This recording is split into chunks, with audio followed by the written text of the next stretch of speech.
alcohol, and then I must watch something else with 5 times, with You just have, must 5 times, one of them with alcohol.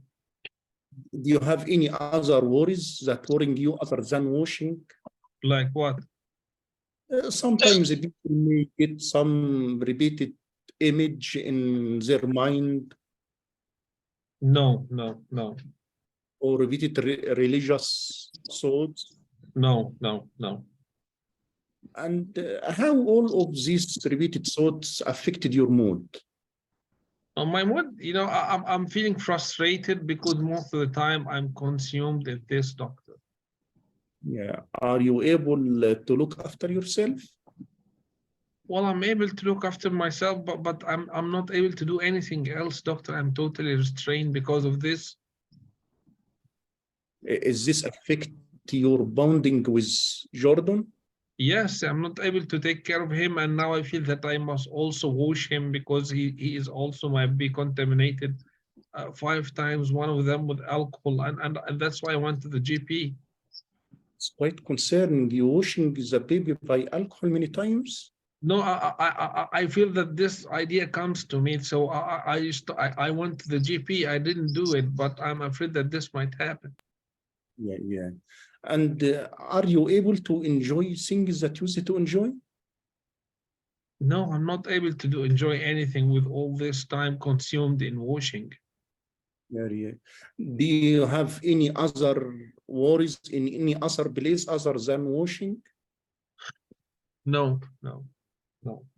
So, Mrs. Brown, when people go through difficult time, sometimes may start to hear voices or noises while no one else around. Is that happened for you? No, You have any thoughts that anyone trying to harm you? no. Mrs. Brown, you mentioned that this affected your care for your baby. Do you found any one of your family members supportive for you? Yes, my husband is very supportive, yes. Good to know that. And how all of this affected your life? Well, as I told you, I'm totally consumed and drained in this washing most of the time, and I'm totally exhausted, doctor. I cannot do anything. I cannot go out. I cannot take care of my baby. I don't know what to do. Are you working, Mrs. Brown? Excuse me? Are you working? No, I'm in a leave now because I've delivered my baby recently. So Mrs. Brown, I'd like to ask you more questions to find how we can help you. Is that okay Yeah, with you? no problem. Have you seen a psychiatrist before? Yes,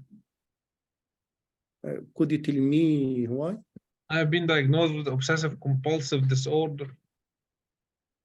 And have you taken any medication? Yeah, I was taking sertraline and I also took psychotherapy. 1 minute remaining. Are you still taking the sertraline? No, I stopped taking these medications because of the pregnancy. Do you have any physical health problem? No, no. So, Mrs. Brown, I can see that there is repeated thoughts keep coming in your mind, and this affected your relation with your baby. Do you have any thoughts at any time to harm your baby? No, no, no, no. If your baby get any problem in his skin, No, no, no. at any chances that you have any thoughts to harm yourself? No, no. So, Ms. Brown, I can see since you're delivering your babies, you have these repeated thoughts keep coming in your mind, and you washing the hand many times. And I can see that you are suffering of experiencing obsessive compulsive disorders that you have suffered in the past. We can arrange another appointment with you to find how we can help. Very good. So thank you so much. So how do you feel about what you did? I spend much time in clarification of symptoms, and this affect. I didn't find time to ask about coping and the family history also. Okay, so what else? Okay, so your introduction was good, your empathy was good. But pay attention that we have, in the beginning, you start by assessing the complaint, the onset, the course, and the duration. And when you ask about the onset, it's not only when, you must know the circumstances, if anything happened around the onset, and what happened around the onset, that she has been recently being delivered her baby. Okay, she has recently delivered her baby. So the onset is clearly related to this delivery. And if you are, and also you must ask her, how was she doing before the onset? So you ask her, how was she doing before the onset? And at this time, you can ask her if there has been any similar experiences before. You can also pick up that she has been diagnosed with obsessive compulsive disorder.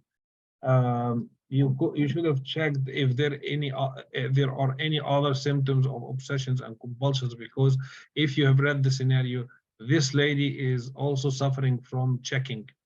It's not only suffering from this obsession that there is a contamination by the H1N1, but there is also checking. And this is not, she's not going to say this to you, but don't suffice or don't only be focused on what she's complaining from and ignore that there is a possibility that there could be other obsessions and other compulsions.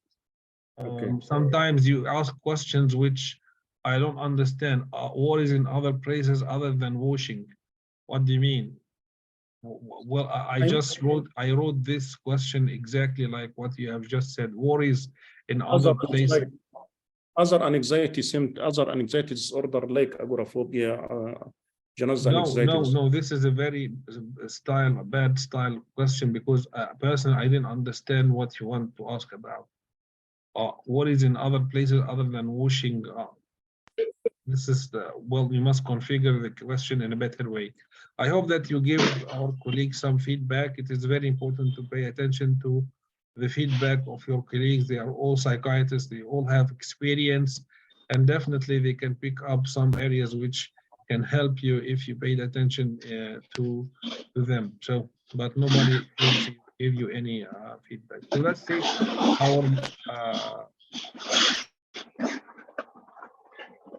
our okay, so this is the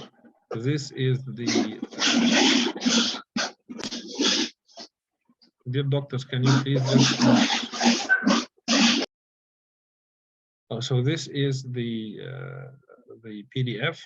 As you can see, you are supposed to cover in 7 minutes these 7 points: the introduction, the complaint, the symptoms and syndrome, comorbidity, impact, coping, and risk. Excuse me? This is alcohol intake. Alcohol, sorry. I'll just share. Where did this obsessive compulsive? So when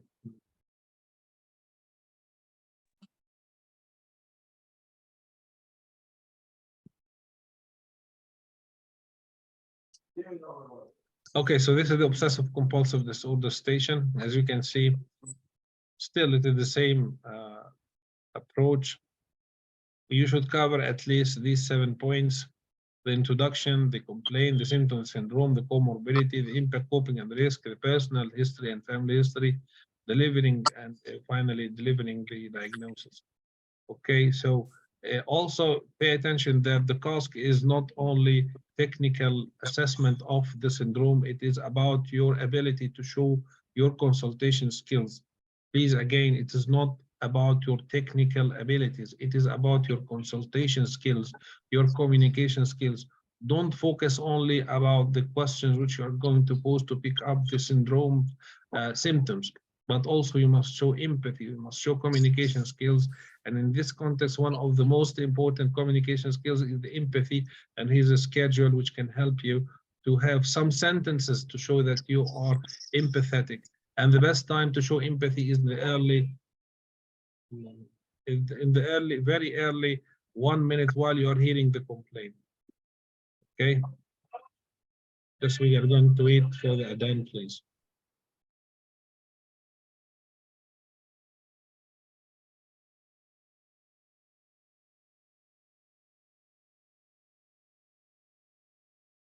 Five minutes rest, we are going to hear the adhan.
So back again.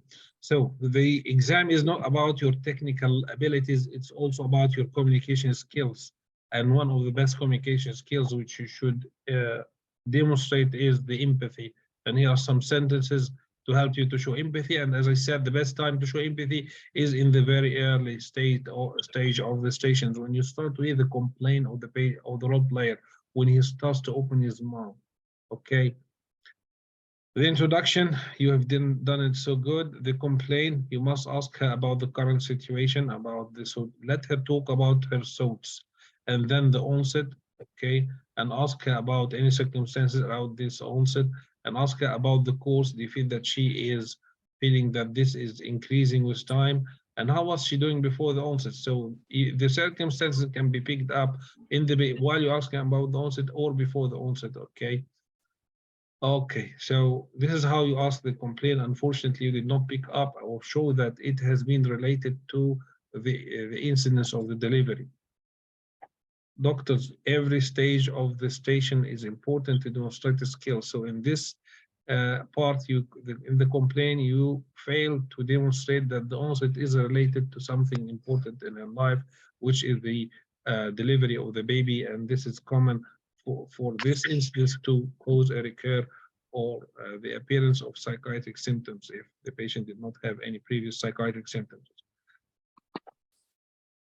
Now, the symptoms of the syndrome. Now, so many of the candidates, well, it is a bit difficult to show the examiner that you know what is the difference between delusions and obsessions. And actually in this station, because the candidates failed to do this, the task I remember was stating that you should demonstrate that this is not a delusion, it is an obsession. Okay, please, doctor. Okay, so how can we do this? There are some criteria. Doctors, can you mute your mics, please?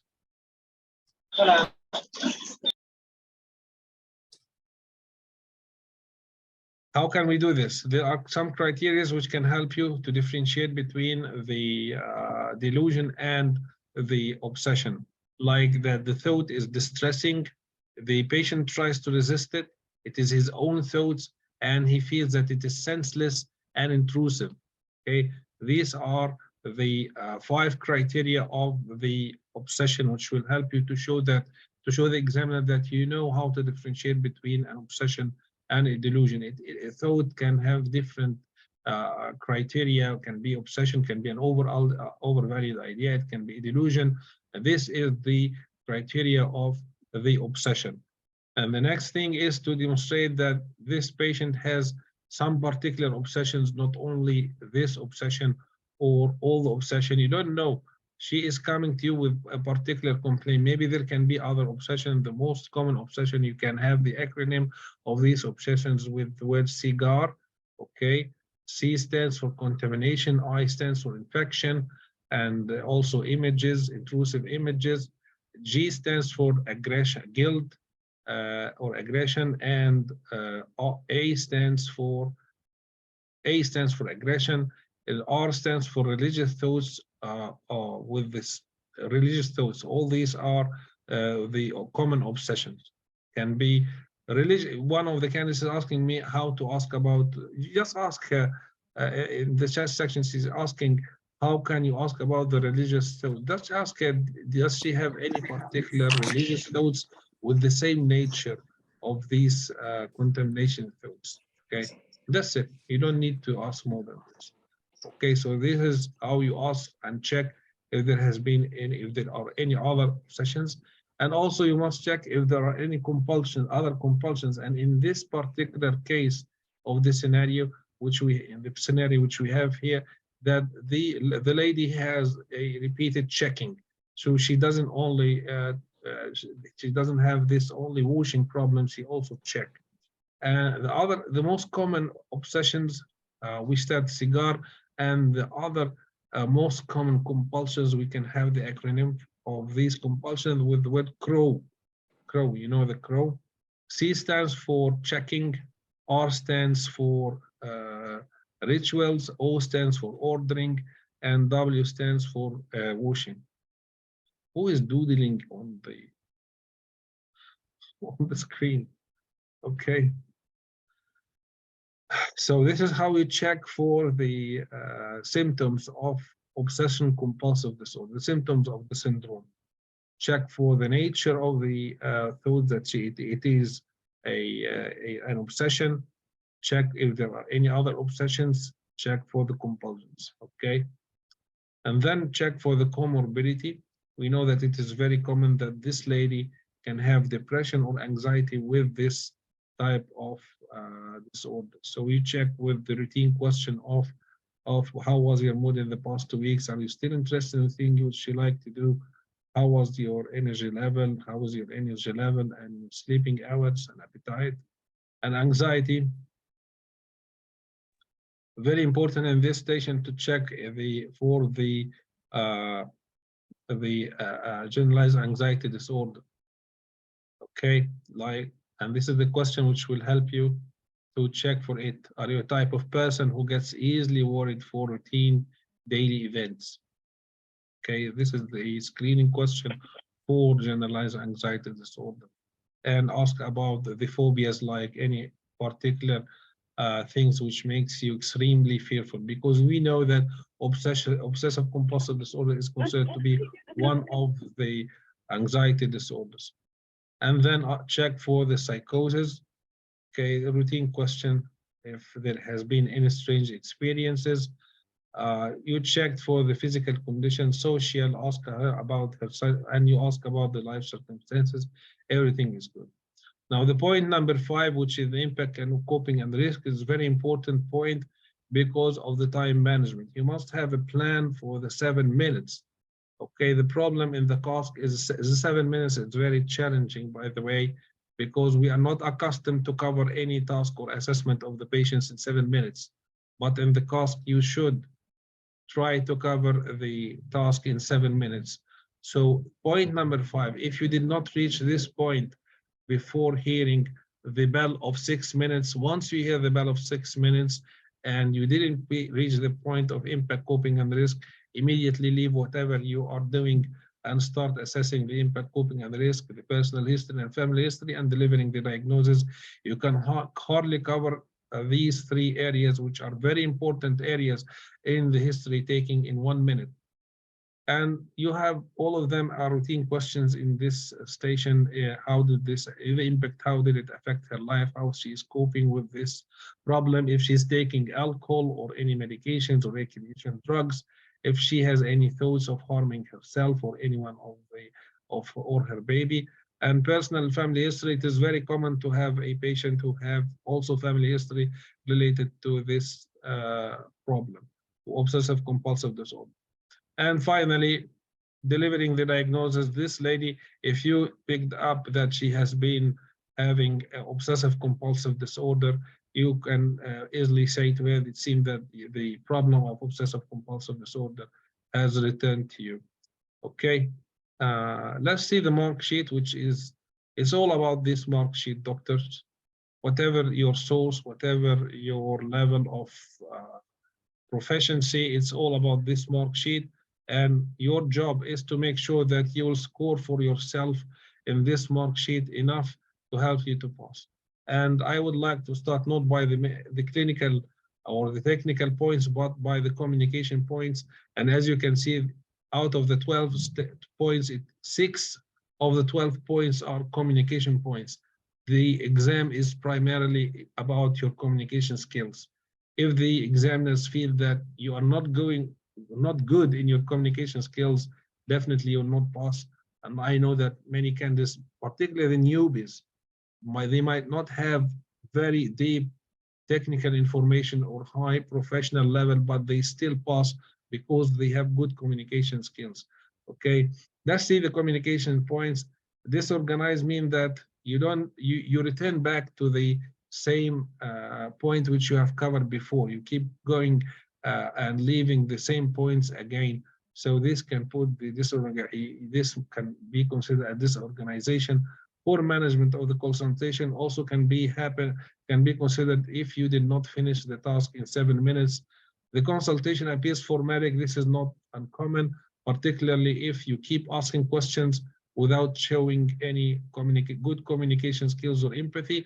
And also if you are very anxious and you are very timid, which is very common, it makes you very formal. Please, doctors, mute your mics, please. The next point in the communication does not show appropriate attitude or behavior. This can happen if you can have an interaction with the role player, which is not uncommon, by the way, or we are very anxious, you can do something which does not make you look professional. Poor listening skills or poor use response of cues. If you don't listen to the patient and you don't pay attention to the things which the role player is saying. Poor questioning style. Unfortunately, points number 12, 11, and 12 are related to your linguistic abilities. And it can be challenging for the candidates whose language is average. So how can we surpass this obstacle? Write down in a note the questions which you are going to use in the stations. In the beginning, you will use a lot of, you'll find that you are writing too much, but later on, you'll find that you don't need to write again because the notes, the questions which you have already written, you are using again and again. Okay, so this is the only way. Is there no place or no time to have courses to improve your English language? But you can use the fact that the questions are repeated and you repeatedly use them in different stations. So write down in your notes the questions in the proper grammatical and linguistic ways, and you will use them and it will help you.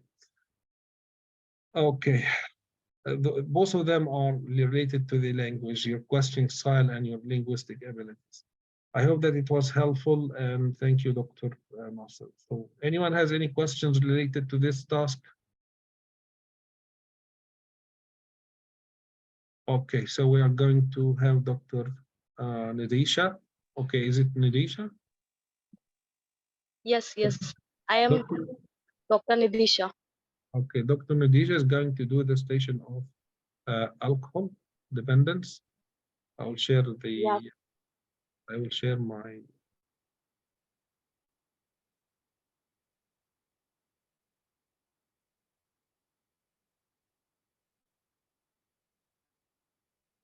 PDF now.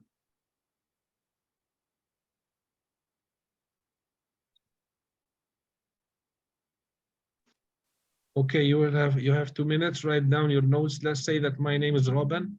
You write down your notes, arrange your thoughts, and we will start within 1 minute, 1.5 minutes next.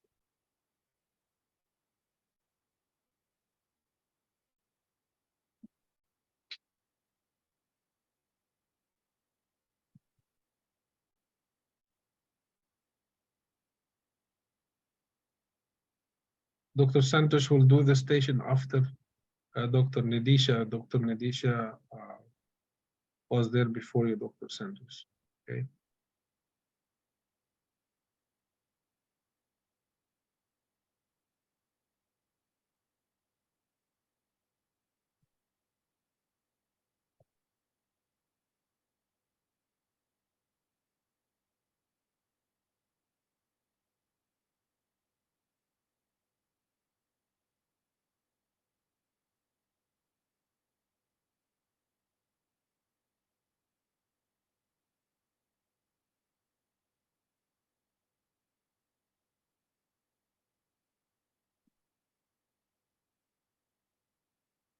Okay, doctor. Let's start. Hello, Oh, Mr. Robin. I am. start. Should I start? Yeah. Hello, Mr. Robin. I am Hello. Dr. Nidisha, one of the psychiatrists in this hospital. I Hello. got to know that you have been referred by your GP because you were having some concerns regarding your use of alcohol. So can I ask Well, little this more is a very details? personal question, doctor. Yes, I drink alcohol like anyone else. So what is the problem? The GP is saying that I'm drinking too much, and now you are saying I'm drinking too much. What is the problem with everyone with my drinking?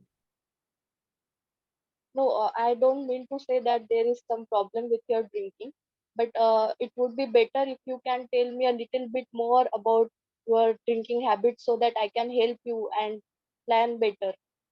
Well, it Is is that not a okay? very good thing to talk about. I know that I don't know, doctor. My wife is complaining about now. Everyone is interested in my alcohol intake problem. My wife, you, my GP.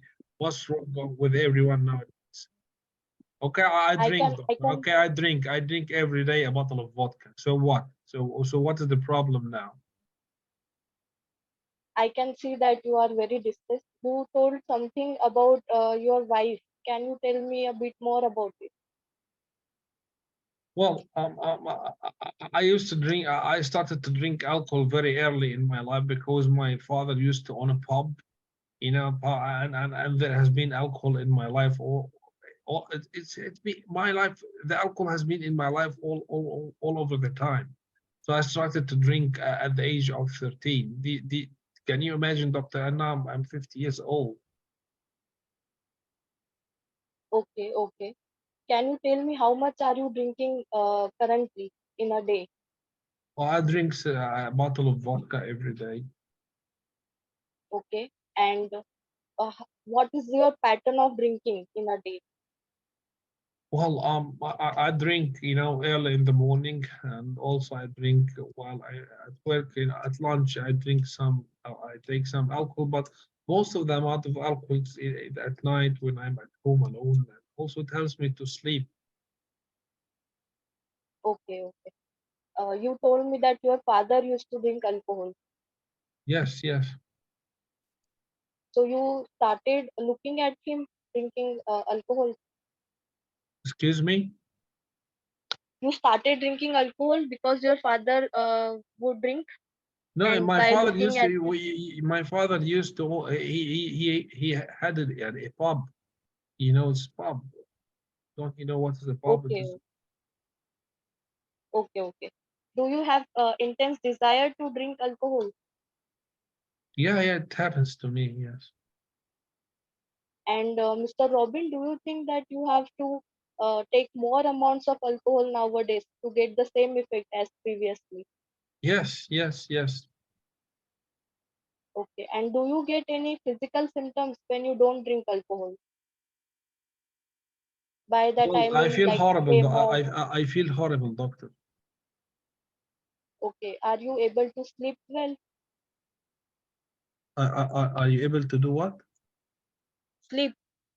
Sleep? I Are sleep you able to only. sleep? I sleep only after taking alcohol. Okay. And have you ever had any fits or confusion, loss of consciousness? Well, I got drunk. When I got drunk, you know, I just have a blackout. You know, it happened several times. Okay. Okay. And how has drinking impacted your life, like at workplace and relationship with other people? Well, my wife left me, and actually I came to the GP because my wife left me. She said that she will not return to me except after sorting this problem. I'm about to be terminated from my job because I was drunk several times during the work hours. Um, and I have a lot of debts, many problems in every areas in my life. Okay, I can only imagine how distressing it must be for you because your wife left you. So, can you tell me how is your mood lately? I'm so frustrated, doctor, because I'm stuck. I cannot stop drinking alcohol, and at the same time, drinking alcohol cause a lot of problems to me. Okay, how are your energy level? Well, I feel I have energy to do many things, but being stuck with alcohol strains me. Okay, are you able to enjoy other activities like previously? Yeah. I can, but I prefer not to do anything nowadays before sorting my problems out. Okay, Mr. Robin, are you eating well lately? Excuse me? Are you eating well? Yes, How is yes, your yes, appetite? yes. It's very nice. Okay. Have you ever thought of harming yourself because of this distressing things going on with your wife? No, no. 1 minute remaining. Have you ever thought of harming others? No, no, no. Have you been involved with police, like while driving when drunk? Yes, yes. I had many tickets because that I drive under the influence of alcohol. Yes. Okay. And what do you think about your alcohol use? Is it But problematic I'm according to stuck. you? I'm stuck with this doctor. I don't know what to do. Okay. Do you think that you want to quit drinking? Yes, yes, doctor. Are you motivated enough and are taking some steps to stop drinking? Yes, yes. It will be very helpful. Yes. Okay. So, Mr. Robin, thanks for sharing all this information with me. I will discuss with your GP more about it. And I think you might be suffering from alcohol dependence syndrome. And Time, you time, time, also, time, time, time. How do you feel about what you did? I felt I was a bit, I was not following the structure, and it's Okay. my first time actually. So, But very clever, by the way. Very clever. Very, very clever. But pay attention to, please, doctors, help her, give her some feedback in the chat section. Pay attention to the feedback of our colleagues. They are very good psychiatrists when they reach this level in their career seeking to take the MRC psych. Definitely, they are highly professional. Pay attention to their feedback.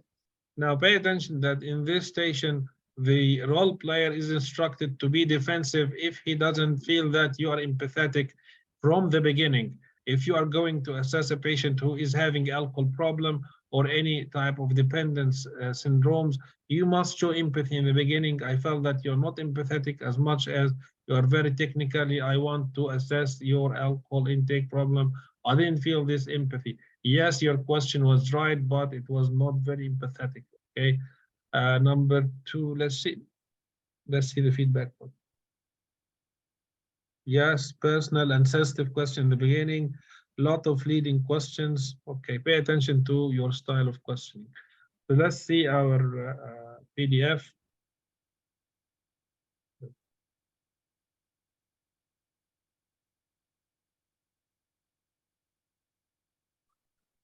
Okay, so the alcohol dependence is a very common station, and they are not very forgiving for anyone who makes mistakes in this type of stations because it is a very common problem in the UK and all over the world actually. and it can come with alcohol dependence and mood problems, alcohol dependence and social problems. Just you want it, it can come with different shapes, but basically it is alcohol dependence, and the patient can be depressed, alcohol dependence, and he can also have some legal and social issues. So you are going to focus on other areas other than the symptoms of the syndrome according to the task. But basically it is the alcohol dependence. And again, the importance of empathy in this station I've talked about, and there are some sentences which will help you, particularly if you are an international medical graduate and your English language is not your first language. You need to have some professional empathetic sentences. Here are some sentences which will help you. You don't need more than 4 to 5 stations. Very important, doctor, to introduce yourself in a good way. I know that literally what you did was so good, but the empathy is not only in the words. Show empathy in your tone. Yes, your question was very good. I want to assess that if you have any alcohol intake problem, etc. But show empathy. It can be in your tone. Act, doctor. You must know how to act and show empathy. It needs some practice, okay? As you can see, I would like to discuss this sensitive issue. The GP is worried about you because of your alcohol intake. And is it okay to discuss this sensitive issue? You see, this type of talking is different from how you did. The same question, what I said is not different, but how I said is totally different, okay? Now, the symptoms of the syndrome. Now, the first thing you should do is to assess the complaint. Now, the history taking is different steps. You don't go through the symptoms of the syndrome before taking the complaint professionally. The complaint is a very important part in the way you assess the problem of any patient you have in your clinic. So you want to know the current situation. Can you tell me, can you take me through how much do you drink in a typical day? Does this amount increase in the weekends or in the parties? Since when are you taking this amount? Anything happened during this time? So you want to know the current situation, okay? And when we ask, since when are you taking this amount, pay attention to this question. Why is that? Because if I treat, my specialty is treatment of addiction. Now, the increase in the dose is not linear as everyone thinks. No, the increase in the dose is always, most of the time, is related to a particular incidence in which the patient took an immense amount of substances because he is facing a stress or something, and he got stuck with this new high dose, and he will face another problem in his life, and he will take another high dose, and etc. And I had this station before, and it goes that the patient was about had a new job, which included facing difficult customers. And when he had this new job, he helped himself to face these new customers by taking alcohol. And he started to have this vast amount of alcohol 2 years ago after having this job.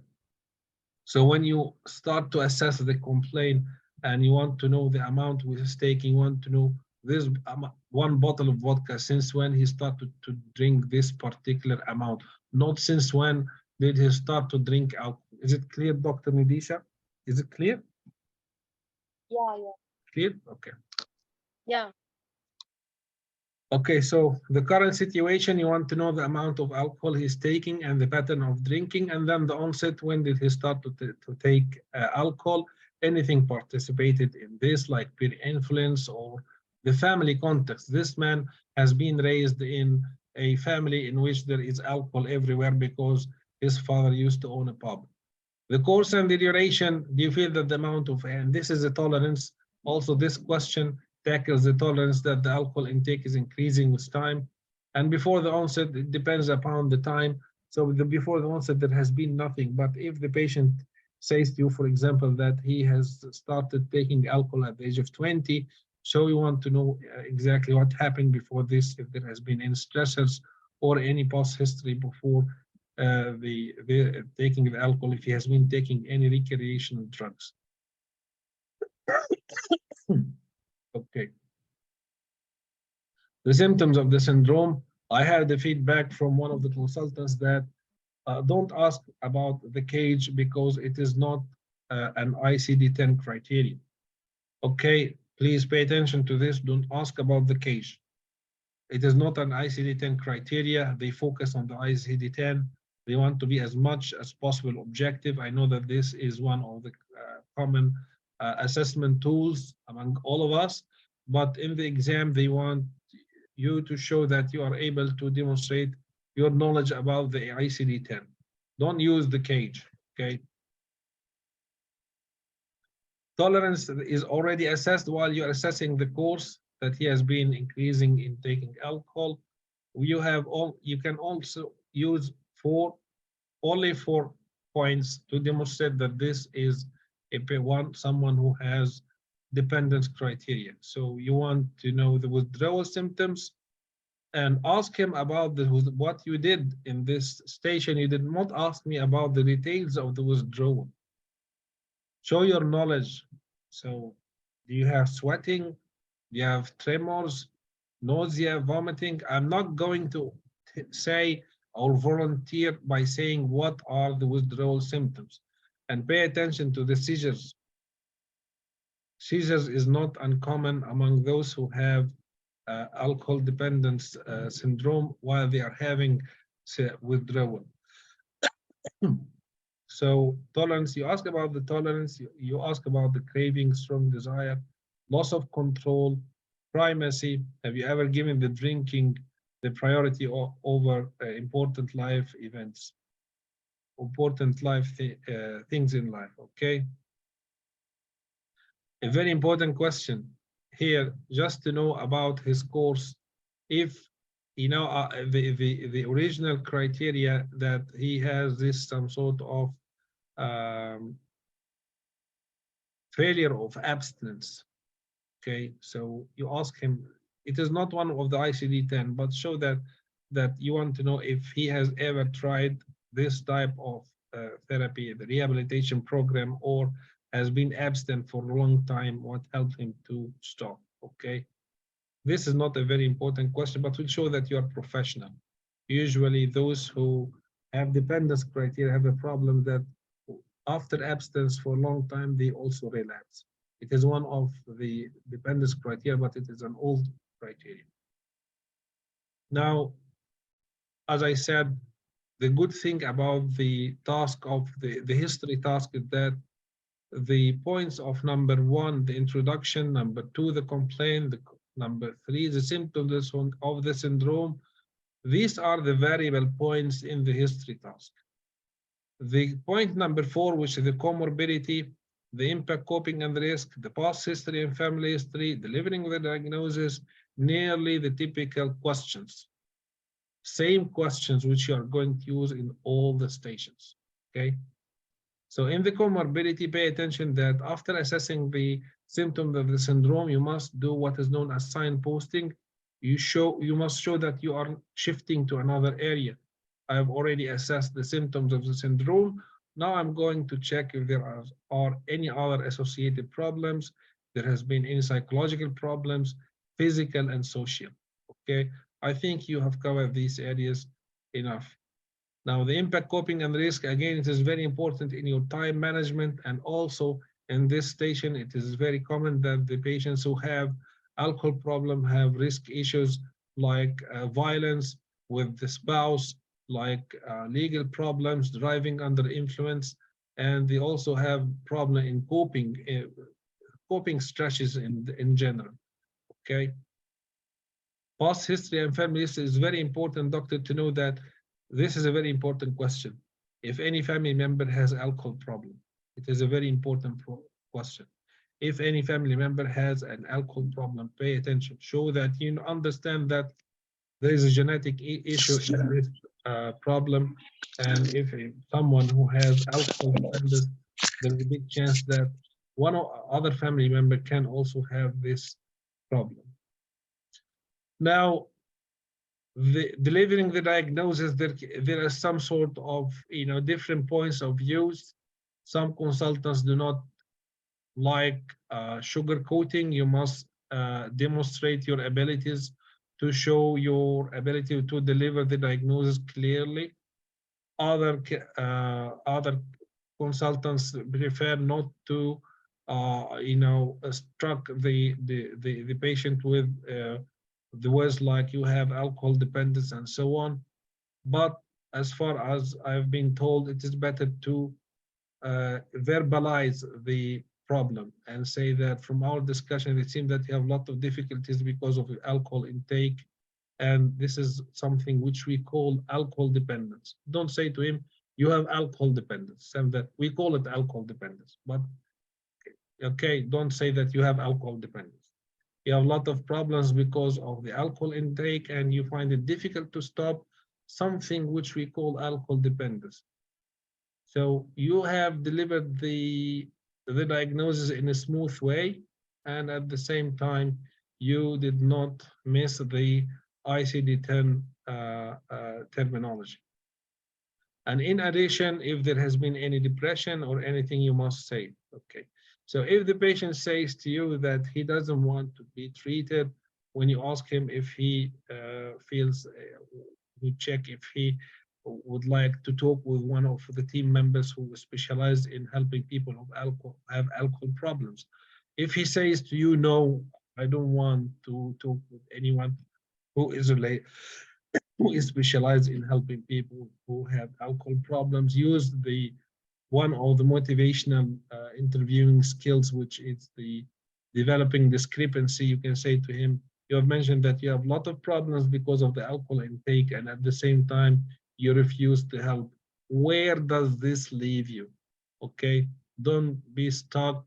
Okay, show that you are professional even in this difficult situation, meeting someone who is refusing your offer for the help for going to the alcohol dependent services. Okay, so let's see the mark sheet. We mentioned the communication skills points. Now we are going to talk about the history taking, or the technical point.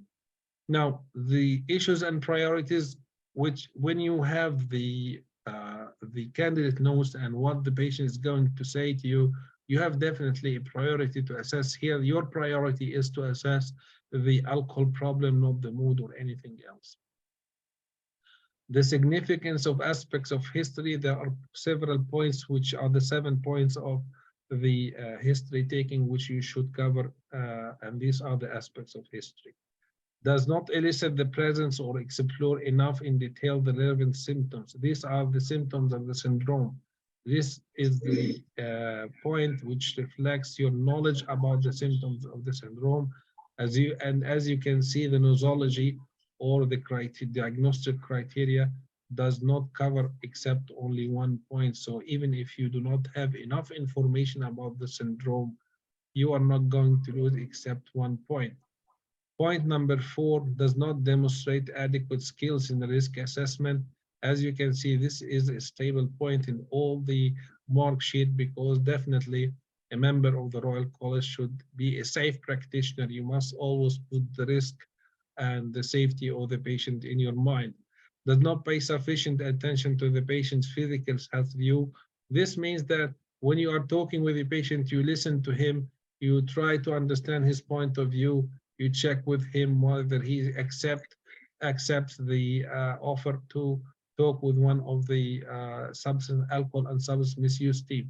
And here I would like to share with you my experience. I had a similar station, which is the psychopathology of alcohol hallucinosis, and I did everything right. But at the end of the station, I said to him, you should talk with you should talk with one of our team members. You should. I did not check with him if he if you would like. You know how this type of talking makes a big difference with them. I said to him, you should talk with one of our team members who can help you to stop alcohol, because it seemed that alcohol intake for a long time started to affect your nervous system and so on. It was a very authoritative approach. And though I did everything right, I did not pass the station because I did not pay sufficient attention to the health view. I should check, is it okay for you to talk with one of our team members? You understand the difference between the two approaches? I'm sharing with you my experience. Don't do my mistakes. Does not identify appropriate psychological and social information. Usually the candidates pay attention to the psychological information and miss that also there is an important area in the patient's life, which is the social information. Okay, so these are the 6 technical points, and I've mentioned in the previous station the other 6 of the communication skills. So I'm not going to talk about a pass or fail, but this to help you how to use this mark sheet while you are assessing yourself. Anyway, you are very clever for the first time, very clever. Let's see what. There was a compound question. How does this impact the workplace and relationships? Yes, this is a compound question. You can ask him instead, how did this affect your life? It could have been better. Okay. I think it must be more. Yes, empathy is very important. Yes, doctor. So I think Dr. Santosh. Hi, Dr. Santosh. How are you? So I think your station is Doctor. It is station of autism. Yeah. Please unmute, please, doctor. Unmute, please.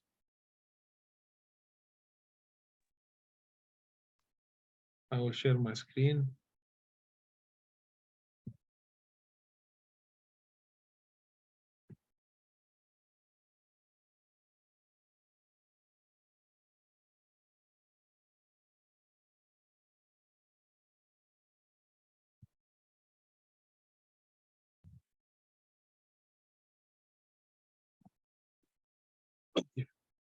You have 2 minutes, just arrange your thoughts, write down your notes.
I'm ready whenever you're ready, doctor.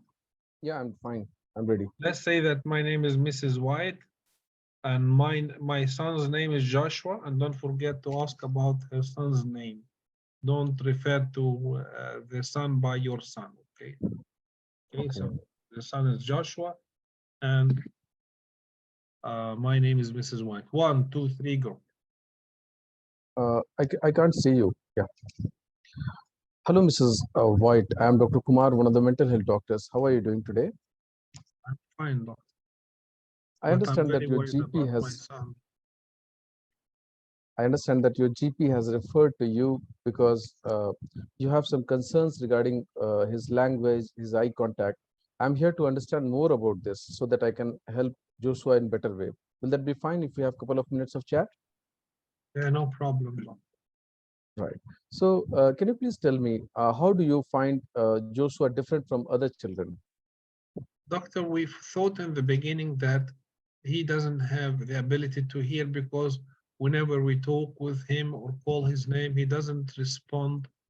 But later on, we discovered that he does not respond because he has a problem. He doesn't have any hearing problem, and the GP said to us that we must talk with you.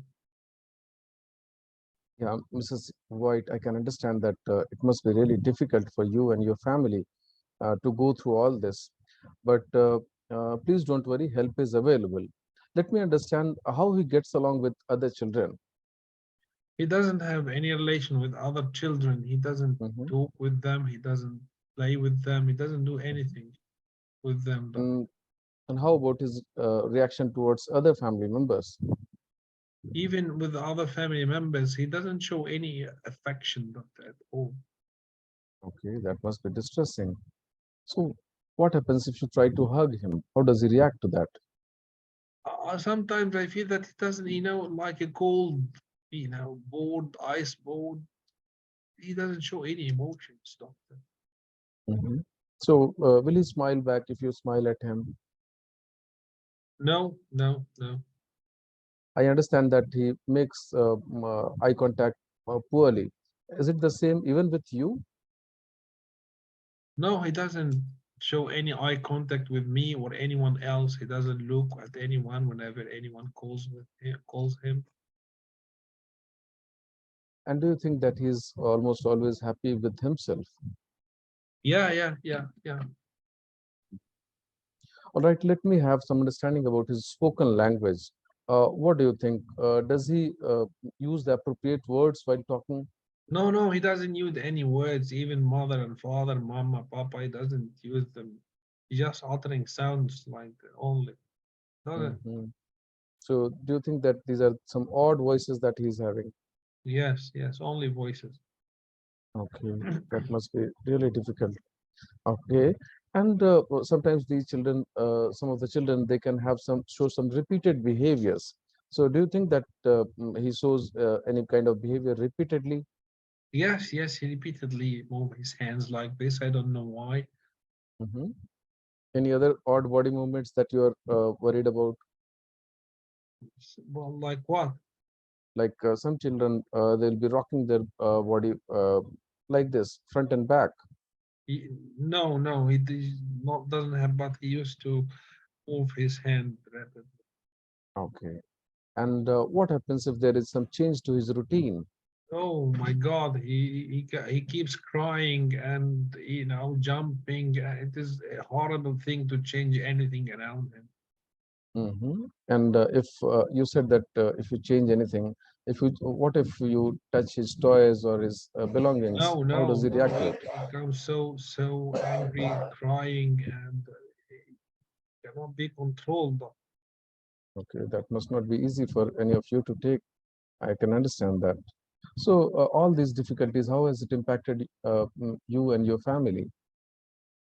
Well, doctor, we don't know what to do, doctor. We're trying to sort out the problem, but they sent to us that we must talk with you. I don't know what's wrong with him. Mhm. And how is Joshua affected?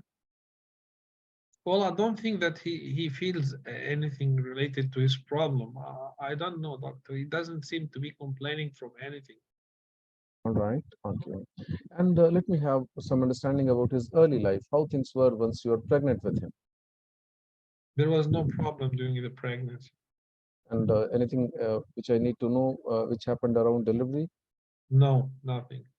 All right. And as an younger child, did he sit on time, stand on time, walk on time, all those things? Yes, yes, yes. Everything was time, but only the talking. He didn't talk up till now properly. Hmm. And did you have any concerns about his general understanding?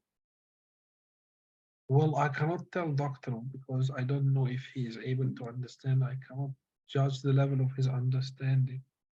Right. Okay. Let me have some understanding about any other illness that I might be having. Did you ever notice any fits in him? No, no, no, Okay. Did you ever feel that he's almost always on go, he's running around? no, no, no. All right. And were there any safety concerns too? Like what? Like kind of he has been harming himself? Yes, doctor. Whenever he is stressed, sometimes he bang his head in the wall. Yes. Mhm. And are there times when he's trying to harm any of you also? The No, family no, members, no. I He mean. he is a very docile child, doctor. All right. Okay. Mrs. Young, Mrs. White, I understand that things have 1 not minute been remaining. easy for you and your family, but please don't worry. Help is available through the multidisciplinary team that we have at this hospital. And what I think that Joshua currently is having is something called autistic spectrum disorder. I know that it will not be easy for you to take and understand, but I like to book another appointment to see Joshua personally and to tell you more about this to you after speaking to the rest of the team. How does that sound? Well, it sounds helpful, yes. Right. Thanks for speaking to me today. Thank you. Very good, except that you should have asked about the family history. It is a very common problem to have a family history of the of autism. Other than this, it was very good. I have my own PDF. You didn't go along with my PDF. It's no problem, but eventually you covered everything in a very good way. Okay, you were very empathetic. Okay, and let's see the feedback of our colleagues. Please have a feedback to our doctors, please. Well, it's very good, with the exception where he asked. Yes, yes, very good, very good, very good. So let's see the PDF. I didn't have anything to write down except that the family history, which is very common in this type of problems. So this is our PDF. I'll not go through the empathy again. Simply, you can go in the introduction directly. And in this type of station, please ask about the name. When you refer to the patient's son or daughter, mention the name, please. The complaint, very important. When did this, what the current situation, what is worrying you about Jonathan? And the onset, when did this problem start? Anything happen around this time? We'll discover that it has been all over his life for years. It is not increasing or decreasing, the same stationary, and nothing happened before the onset. So the complaint is neutral. You don't have anything in the complaint, but show that you know how to do a history taking task. You must ask about the onset, the course, and the complaint in the before the onset. Now, the symptom, the syndrome, again, the autism can be a bit challenging for some candidates. They don't know exactly how to ask. They know the autism definitely if they have it in the clinic, but how to ask about it professionally. So if you have the autism is simply that the child is have a problem in his verbal and non-verbal communication. So he doesn't only have any verbal communication, but also he does not express himself in a non-verbal way. So verbally ask her if, just ask her to describe the language of the child, and if she can have any conversation with him, if he is able to express himself with words or use any words in general, okay, if he has any linguistic capabilities in general. And the non-verbal, he might not be able to verbalize anything, but he can express himself by other means, by pointing at something or showing any gestures. All these are non-verbal communication. Okay, pay attention to these gestures or showing discomfort when the mother leaves or being happy when the mother comes. All these are non-verbal communication skills. And also the eye contact. A very important point while you are assessing the psychopathology in the children is their play. How does he play? Does he play with other kids? Does he share his toys? Any particular toys he is interested in? And in this issue, it is very common that they arrange their toys in a particular way and they keep arrange them in the particular way, and they like the revolving, any toy with a revolving part they are interested in. And they have particular patterns of behavior. They are very sensitive to changes around them, very sensitive to light, to loud voices, and they also have repeated movements and repeated voices. They can repeatedly utter some voices, and also they can also have some rituals and have problems in their sleep. Developmental history is very important in any child or any developmental or pervasive developmental disorder. The comorbidity is very important. It is very important to check for the OCD, sorry, for the ADHD. The seizures is very important, though. And any other medical complaints. Then it is not uncommon for them to have medical problems because they don't complain. And very good that you ask about the circumstances at home, doctor. Very, very good question. How does the family cope with this problem? Again, the point on number 5, the impact, coping, and risk. Show empathy when you ask about the worried about Jonathan or Joshua, any concerns about his safety, particularly the head banging, okay, and getting lost. It is not uncommon that they get lost. They just walk around they aimlessly, and they get lost. Okay. Past history and family history, not uncommon to have a family history with autism. And this is the only mistake for Dr. Santosh. Other than this, everything was good. I cannot consider it a mistake, but it just a drawback. And actually, you had a lot of time. Actually, you did it very, very good way. It was very good, very organized, and you had a lot of time at the end. So asking about the family history wouldn't have affected your time. I'm not going to go through the mark sheet again. Well, no, let's see the mark sheet. Let's see how, if a candidate is assessed. So, so let's see what will the examiner do. Your priority is to assess the communication skills and the language. You did assess the priority. You started with the most important point to be assessed. The aspects of history, you have covered them. The symptoms of the syndrome, which is the autism, you have covered them in depth. So the first points are scored for you. Skills and risk assessment, you covered this. Does not pay sufficient attention to the patient's health view. It is no health view for the patient, but health view of the mother. When you communicate with her and have this one-to-one conversation, this point is going to be assessed for you. Does not identify appropriate psychological and social information.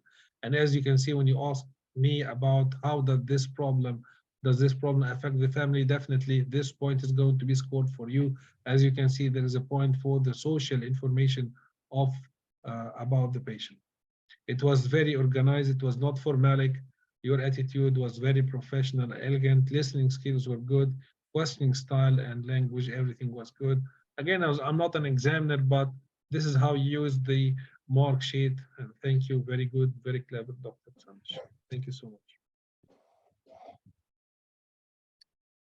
Okay, so who would like to go next? I don't know. We had a list of 3 doctors. I don't know who. May I go next? Good attend as we support. Okay, so let's see. Who are you, doctor? Noha. Dr. Noha? Okay, yes. But yeah, you are written Ibrahim Khalil. Your name is written in the... Yes, it's my husband's laptop. Okay, so what is your station, doctor? Grief. Okay, so let's do it. Yeah.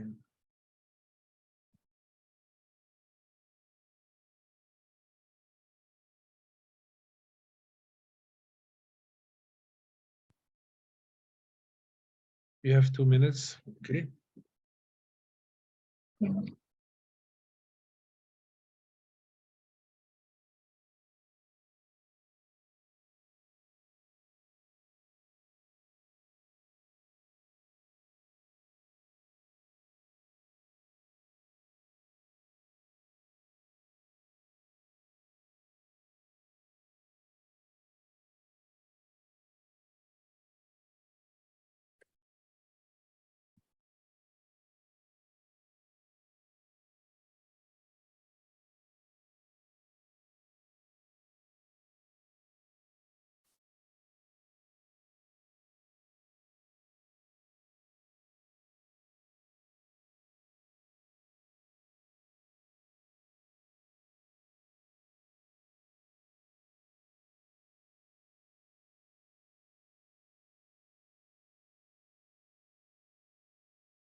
You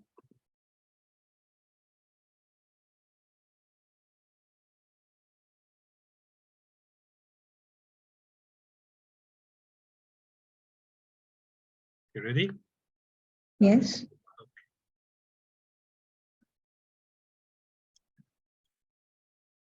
One, two, three, go.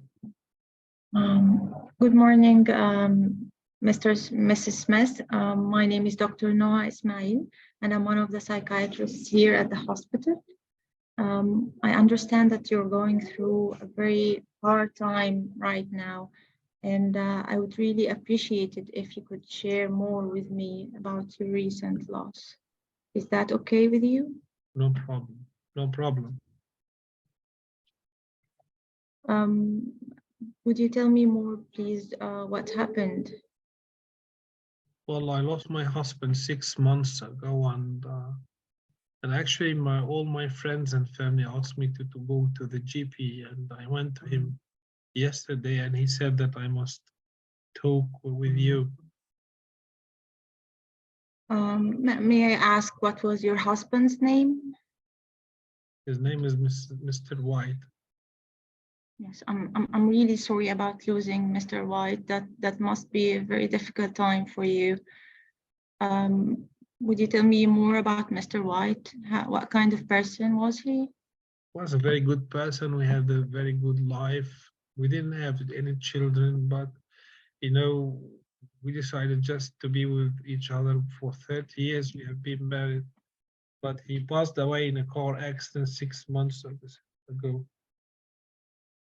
Yes, 30 years is a long time, and I'm really sorry about your loss. May I ask, how was your relationship? It was very good. Yes. A car accident, that must have happened suddenly. Yes, right? yes, yes. Yes. And were you there with him? No, I was alone with him. I asked him to go to bring something from supermarket, and it was late at night, and there was some drunk person who was driving recklessly, and there has been a car accident after that. Okay. And have you had any chance to say goodbye? No. And have you maybe visited his graveyard? Yes, yes, I do this regularly. Okay. And have you cried at all? I always cry, doctor, since the death of my husband. Up till now, I'm crying. Do you ever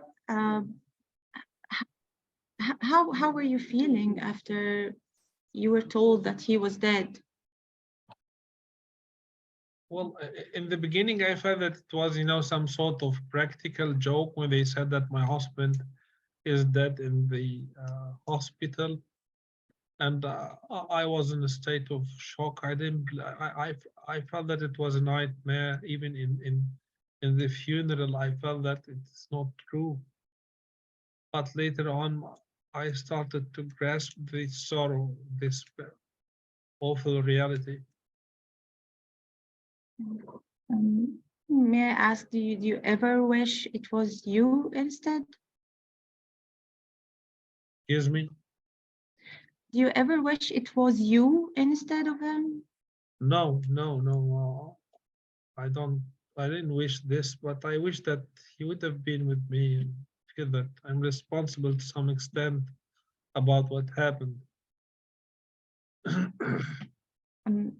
Would you tell me more why you think you were responsible? I asked him to go at night to bring something, and I shouldn't have done this. Maybe if I've done this, he wouldn't have passed away. I don't know, doctor. And with all the difficulties that you're going through, how has your mood been? I feel so sad, doctor. Yes, I can totally understand that.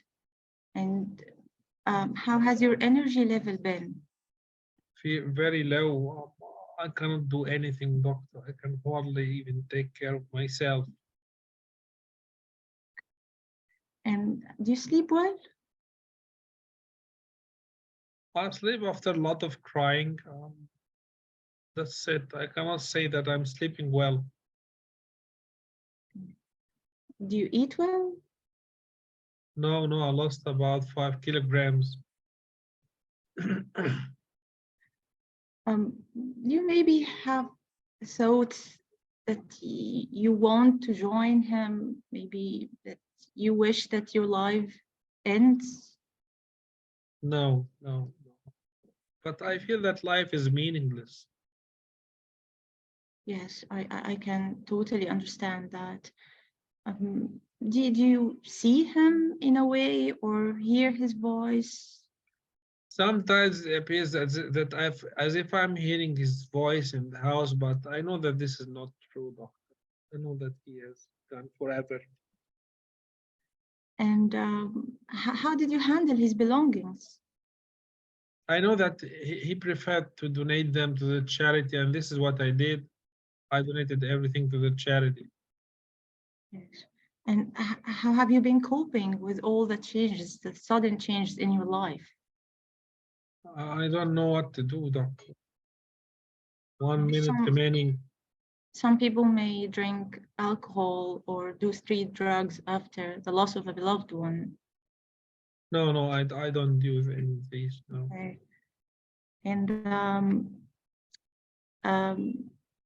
have you visited a psychiatrist before, or is this your No. first time? No. This is the first time to talk to a psychiatrist.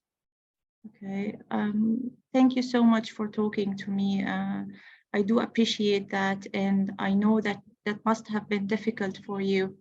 I think that you're going through a phase of depression for which we can offer medical and psychological help. Okay. Thank you so much. Thank you. So,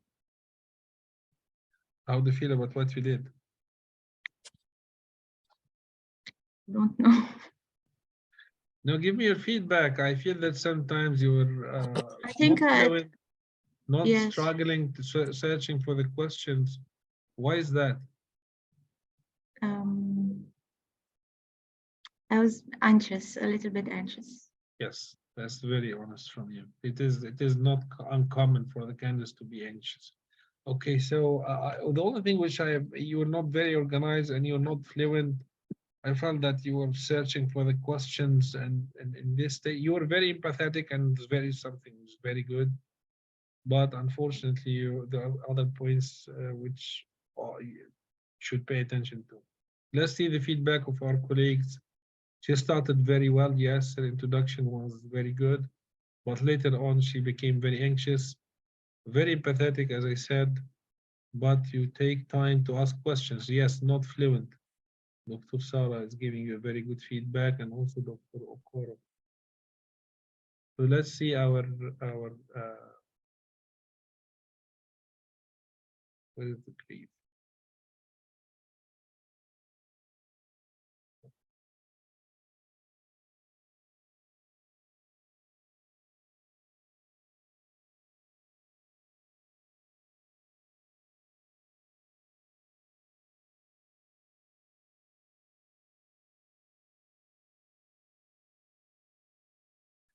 So this is the grief station. So let's see how we go. As you can see, this is one of the stations but which in order to pass it, you must have a big amount of empathy in every question and in every stage of this station you must show it.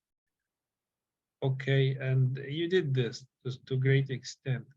And in the introduction, you must show that you are empathetic. And actually, in the beginning, you messed up. You asked me how, Mr. You don't mess up in this very first beginning.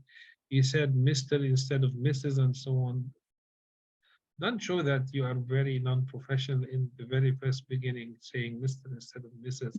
These minor things, you think that they are minor, but they are not minor. They give a very good or a very bad impression about you. Okay, pay attention to the introduction and say my condolences for the unfortunate death of your husband, and definitely with a very empathetic voice. Definitely, this is a very painful memory. However, the GP is worried about you, about what you are experiencing after this incident. In order to help you, I would like to ask some questions related to this event. Are you okay with that? Okay. She says empathy in the beginning, which you did. Okay. And then the complaint. Now you have two things in the complaint. It can be either the depression itself, because she came to you not because her husband has passed away. She came to you because she is depressed. So ask her. So I would like to start from what you are experiencing now. Let her talk to express her complaint. Okay. She came. Why does she come to you? Is it because her husband is dead and she's not able to cope with this problem? Or is it because she is having depression? And according to what she is going to say, okay, you are going to accept the complaint. So in this station, I guess that the problem is that she's having a depression because her husband has passed away. So this is her complaint, which you are going to assess. Okay. Ask her about how does she feel about her mood, any guilt feelings or sense of worthlessness, and assess the complaint, the current situation, the onset and the course and the duration. Okay, so this is how you are going to assess the situation, the complaint. I would like to start from what you are experiencing now. Okay, if she mentions the symptoms of depression, takes the details of the depression, and if she mentions the grief, start by the grief. Okay. Is it clear, doctor? Let her talk. Let her talk in the beginning, and accordingly, you will understand what area to focus on. Okay. Yes. I would like to start from what you are experiencing now. She will talk to you about low mood and sadness and etc. How would you rate your moods from 1 to 10? Best feeling ever, making is 10 best feeling ever. 1 is the opposite, any guilt feelings, etc. And then ask about the onset, when did it start, is it increasing or decreasing the course, and then before the onset. Is it okay so far, doctors? This is it okay with all of you? Now the Yeah. symptoms of the syndrome is the grief reaction. Now we know that well, the problem is that the candidates just don't know. They understand the grief, they understand the stages, but how to put it in a questions in order to cover this is a bit can be a bit challenging. So ask her say a sentence like such painful loss can bring different emotional experiences, which I would like to check, and start by asking about the denial. Have you ever had the feeling of denial after receiving the news and felt that what is happening is not true? Were you able to attend the funeral and ceremonies? Okay. Are you still keeping the belongings? Keeping the belongings is also part of the denial, just she does not accept that he is dead. Okay, they act as if he is still alive. Also part of the denial, or another shape of the denial, that they manage, they continue the life patterns as if this the deceased person or the lost person is still alive. They prepare the food as if he is still there. They prepare his clothes as if he's still there, and so on. Okay, so this is the denial. The anger, you did not ask me about the anger. Did you feel angry about what has happened? Okay, is it okay for you, everyone? If anyone has any question about these stages of the grief, which I also, it is not uncommon to encounter some candidates who do not understand how to ask about them. Please, if you have any questions, put them in the chat section. Okay, so the anger is very simple. Ask her if she has felt angry about what has happened, and then the bargaining. Now, the bargaining is also a point which the candidates don't understand how to ask about. Have you ever bargained about what has happened? Like what? Like saying that if only she had done this, like I said, if only I didn't let him go to the supermarket, he wouldn't have died. So this is a sort of bargain. Is it okay, Dr. Noah? So this is bargain. If she had done something, this loss wouldn't have happened. Another sort of bargaining, what if? Okay, what if? Okay, if I do something, something else will happen. All these are sort of bargaining, or she will bargain with a high power. If I donate a lot of money, he will return back. It's something like that. So this, all these are source of bargaining. Okay, this is how you ask about the bargaining, and it is an important part of the grief. Okay, so we have denial, anger, bargaining, and then depression. If you have already assessed the depression, you don't need to assess it again here. And then the final stage is the acceptance. So we have this one stage, which is denial, the anger, the bargaining, the depression, the acceptance, and these are the stages of the grief. Okay, the comorbidity, it is not uncommon to have depression with the comorbidity. If you did not assess the depression, assess it here. If you have already assessed it, ask about any physical or medical problems. And it's very important, doctor, in the comorbidity to check if there are any problems in the social level after this loss. Maybe she's having financial problems. He was the source of income, okay? Any stressors, anyone around her to support her. Very important. This is something which you didn't ask about. Okay, doctor? Impact, coping, and risk, you already asked about this, and also show empathy. At every stage in this station, show empathy. The candidates who showed empathy in this station have passed, though they didn't cover what I'm talking about now in depth, but their empathy helped them to tackle the task in a better way and give a good impression about themselves. Okay, past history and family history, typical questions. If she has been in contact with psychiatric services before, any family member has been in contact with psychiatric services before, and finally delivering the diagnosis. If you have assessed that and there is depression, say it where it seems that you have been passing through a difficult experience, and you have passed through different stages of grief, and if she is having depression, add to this saying that there is also depression. Is it okay? So different stages of grief, and if there is depression, according to the scenario of the station, say that there is depression. Why I'm saying this? Because this scenario is not, I cannot guarantee that this is the typical scenario which will come in the exam. They change the scenarios. So at the end of the station, if you feel that this lady is having depression, put it in the diagnosis which you are going to deliver to the patient. Okay, so I hope that you found it helpful. For the sake of the time, we're not going to go through the worksheet. Thank you so much, Dr. Noah. Very clever. Okay. Thank you, Dr. Hussein. That was really helpful. I've learned a lot. Thank you.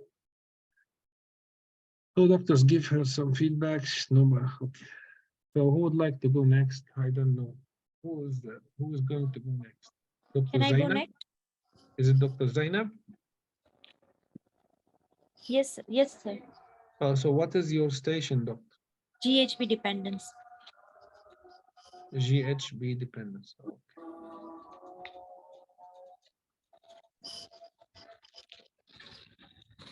Fine.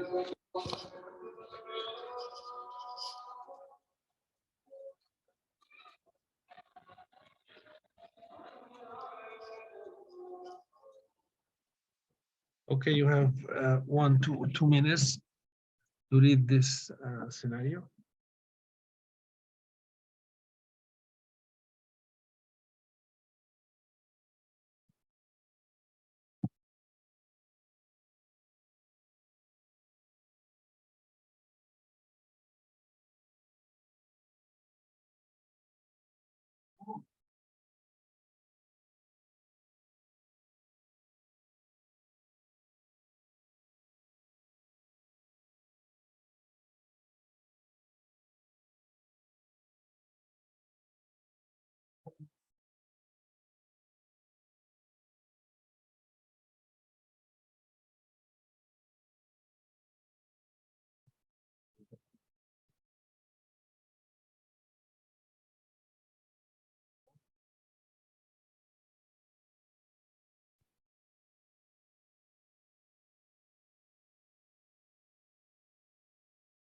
I'm ready whenever you are ready, doctor.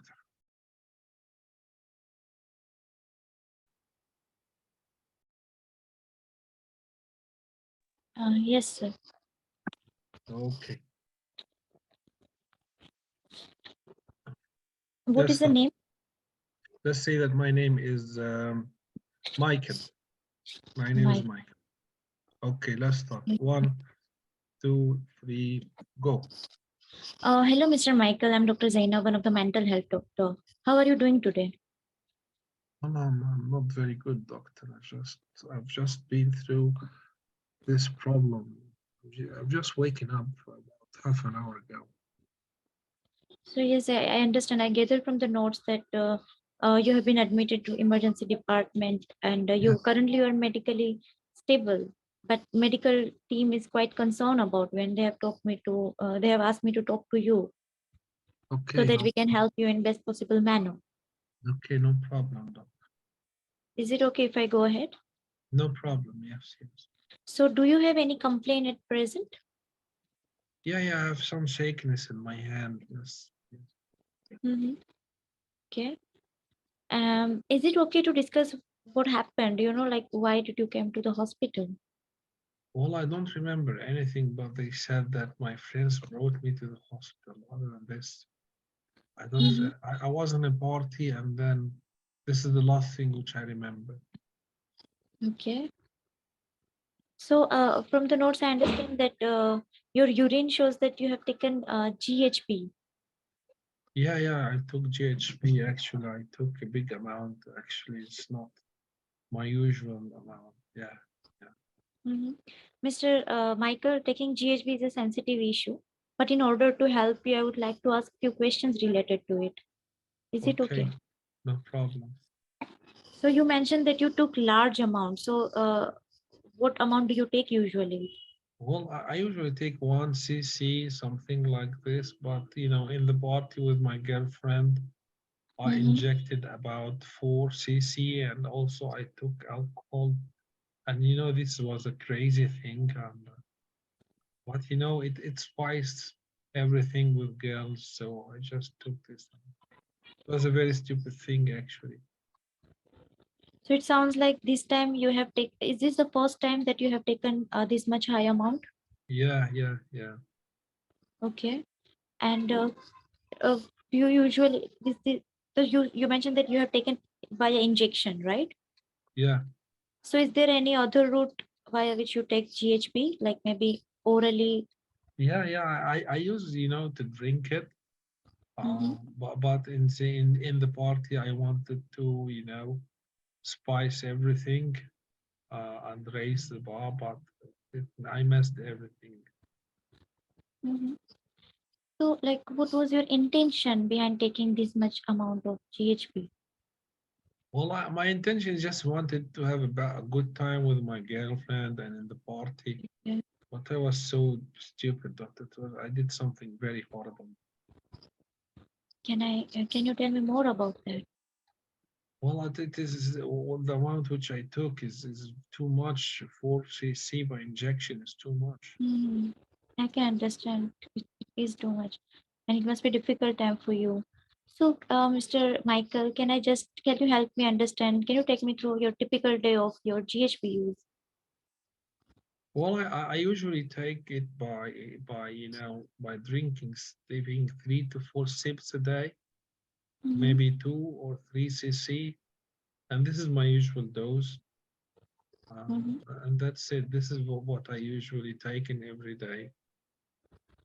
So, do you take the first thing when you wake up?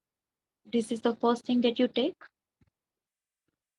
Well, in the morning, very early in the morning, sometimes I do this. Yeah. And since how long have you been taking GHB? I've been taking it for about 4 years now.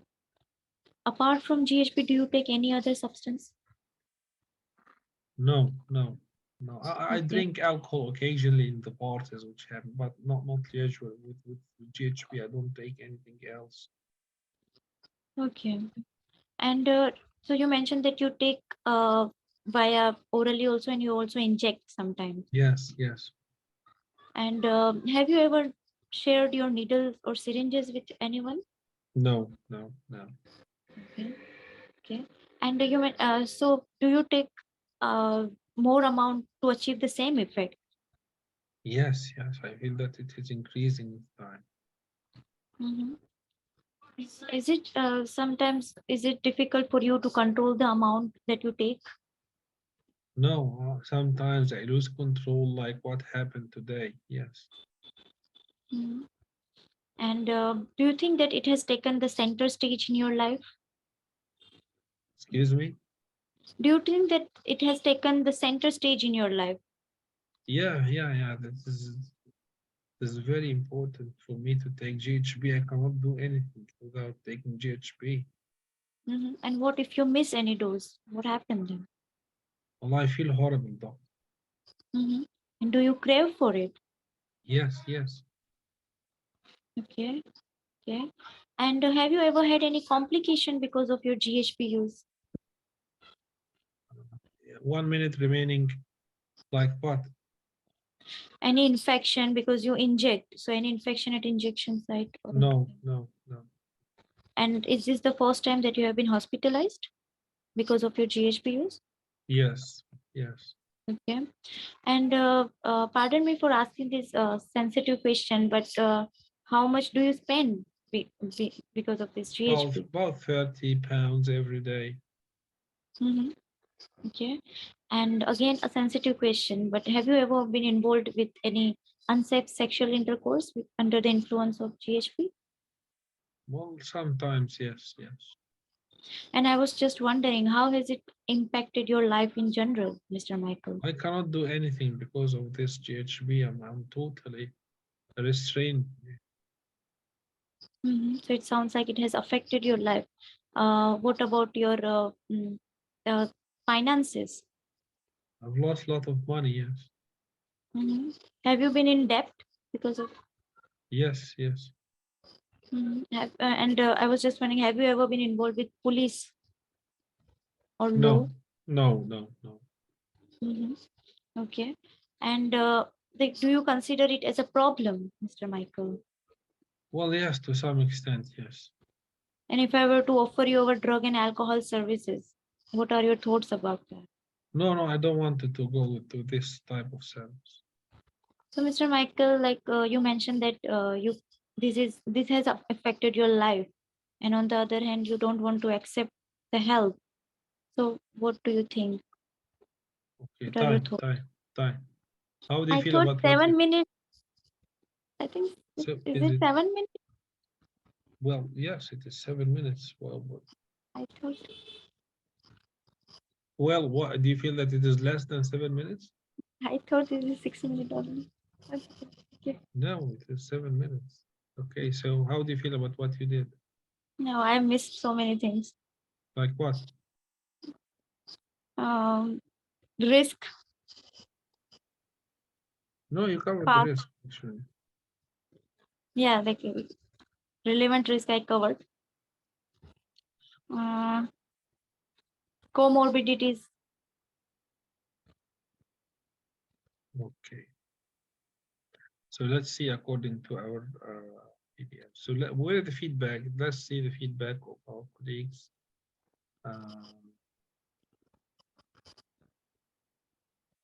Dr. Santosh is going to do the ADHD, no problem. Do we have to ask more about the handshakiness in the beginning or not? Just ask her about if someone has been recovered from a coma, you just ask him how do you feel now. That's it. Okay, and in the scenario that he has already been having some symptoms. Right? You read the scenario. Okay, so let's see our GHB station in the PDF.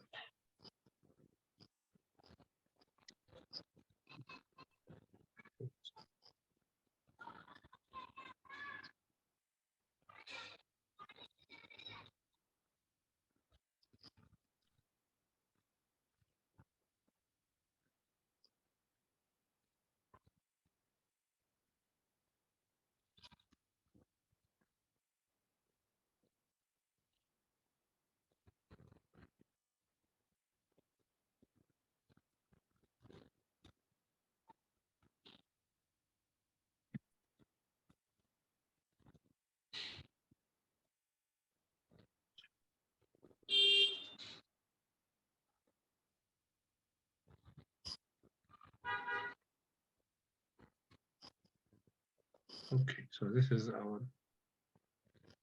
here it is. So let's go directly. GHB dependence. As we can see, the medical, you can say something, the medical team is worried about you after introducing yourself. Hello, Mr. X, I'm Dr. X from the mental health unit. The medical team is worried about you, etc. Okay. Complain. Start by asking how he is doing now. The scenario says that he is still complaining from tremors. Don't ignore this. Okay. Then you have two complaints now, the coma and the GHB problem. So the coma, ask him how he's doing now, any complaints, and does he know how did he come to the hospital? Ask him about the details of the incidents and after the incidents, and how was he doing before the incidents, after the incidents.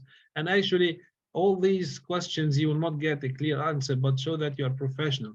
Someone who's coming to you by a coma, you must ask about the coma. Otherwise, it seems that you have your own agenda, and you know that this is a station of GHB. Do not do this mistake. You leave the coma issue and you ask about the GHB as if you know that this is a scenario or a station about the GHB. No, this is a patient who came to you by a coma and you want to know more about this problem. So you must accept the coma and you must then check what could be the reason behind this coma. Don't show to the examiner that you have read this station before somewhere else and you are going to do the station according to what you know about the station.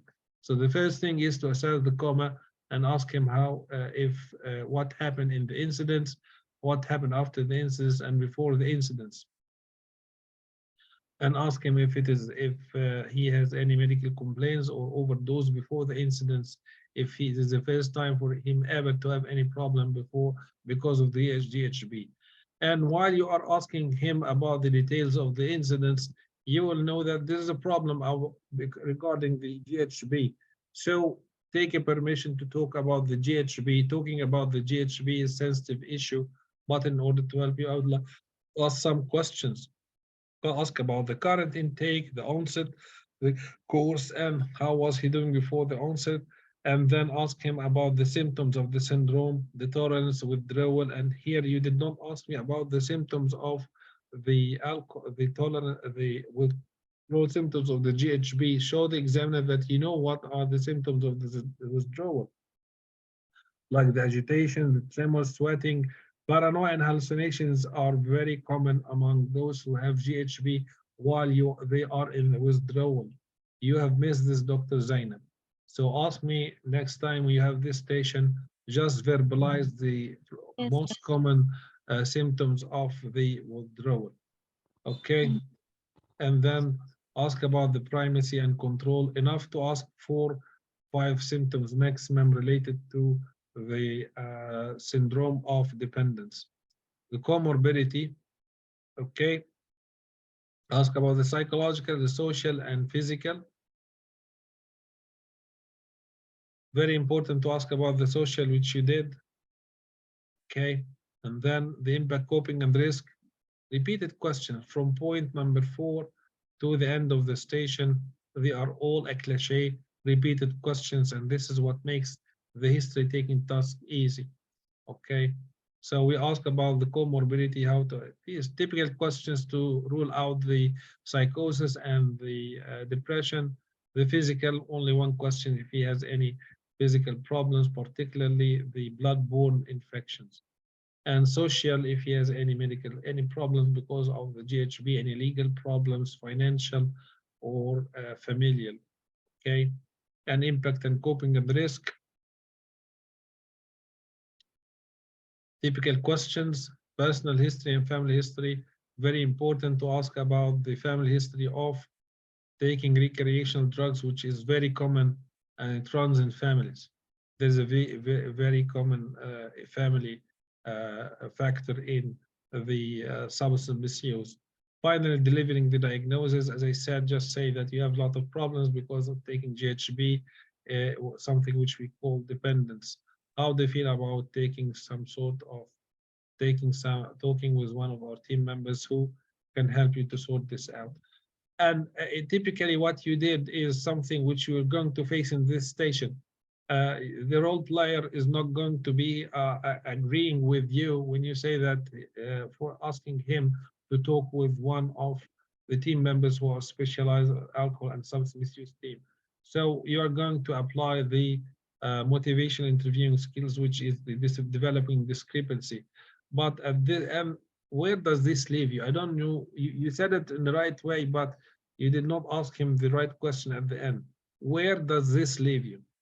Okay, so you have mentioned that you have a lot of problems because of GHB, but at the same time, you refuse the help. Where does this leave you? Okay, pay attention to this.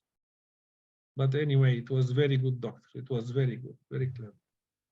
What is the website name, materials? Okay, it is, if you are interested in the material, it is on my website, www.tasktutorials.com. And thank you for your interest in my material. Okay, so who would like to go next? Yeah, heroin dependence, me. Dr. Joshua? Yeah. Opioid dependence? Yeah.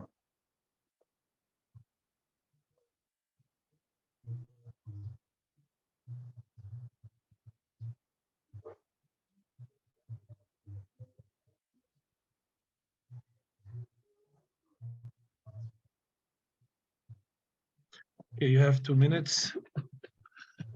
Write down your notes, arrange your thoughts. Okay.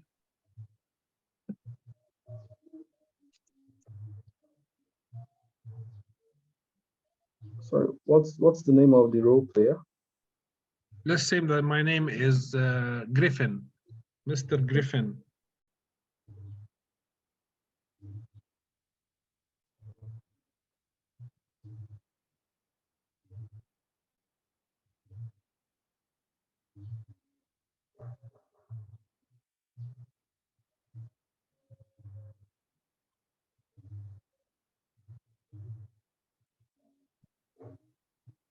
Ready? Yeah. Okay. Okay, boss. Let's start.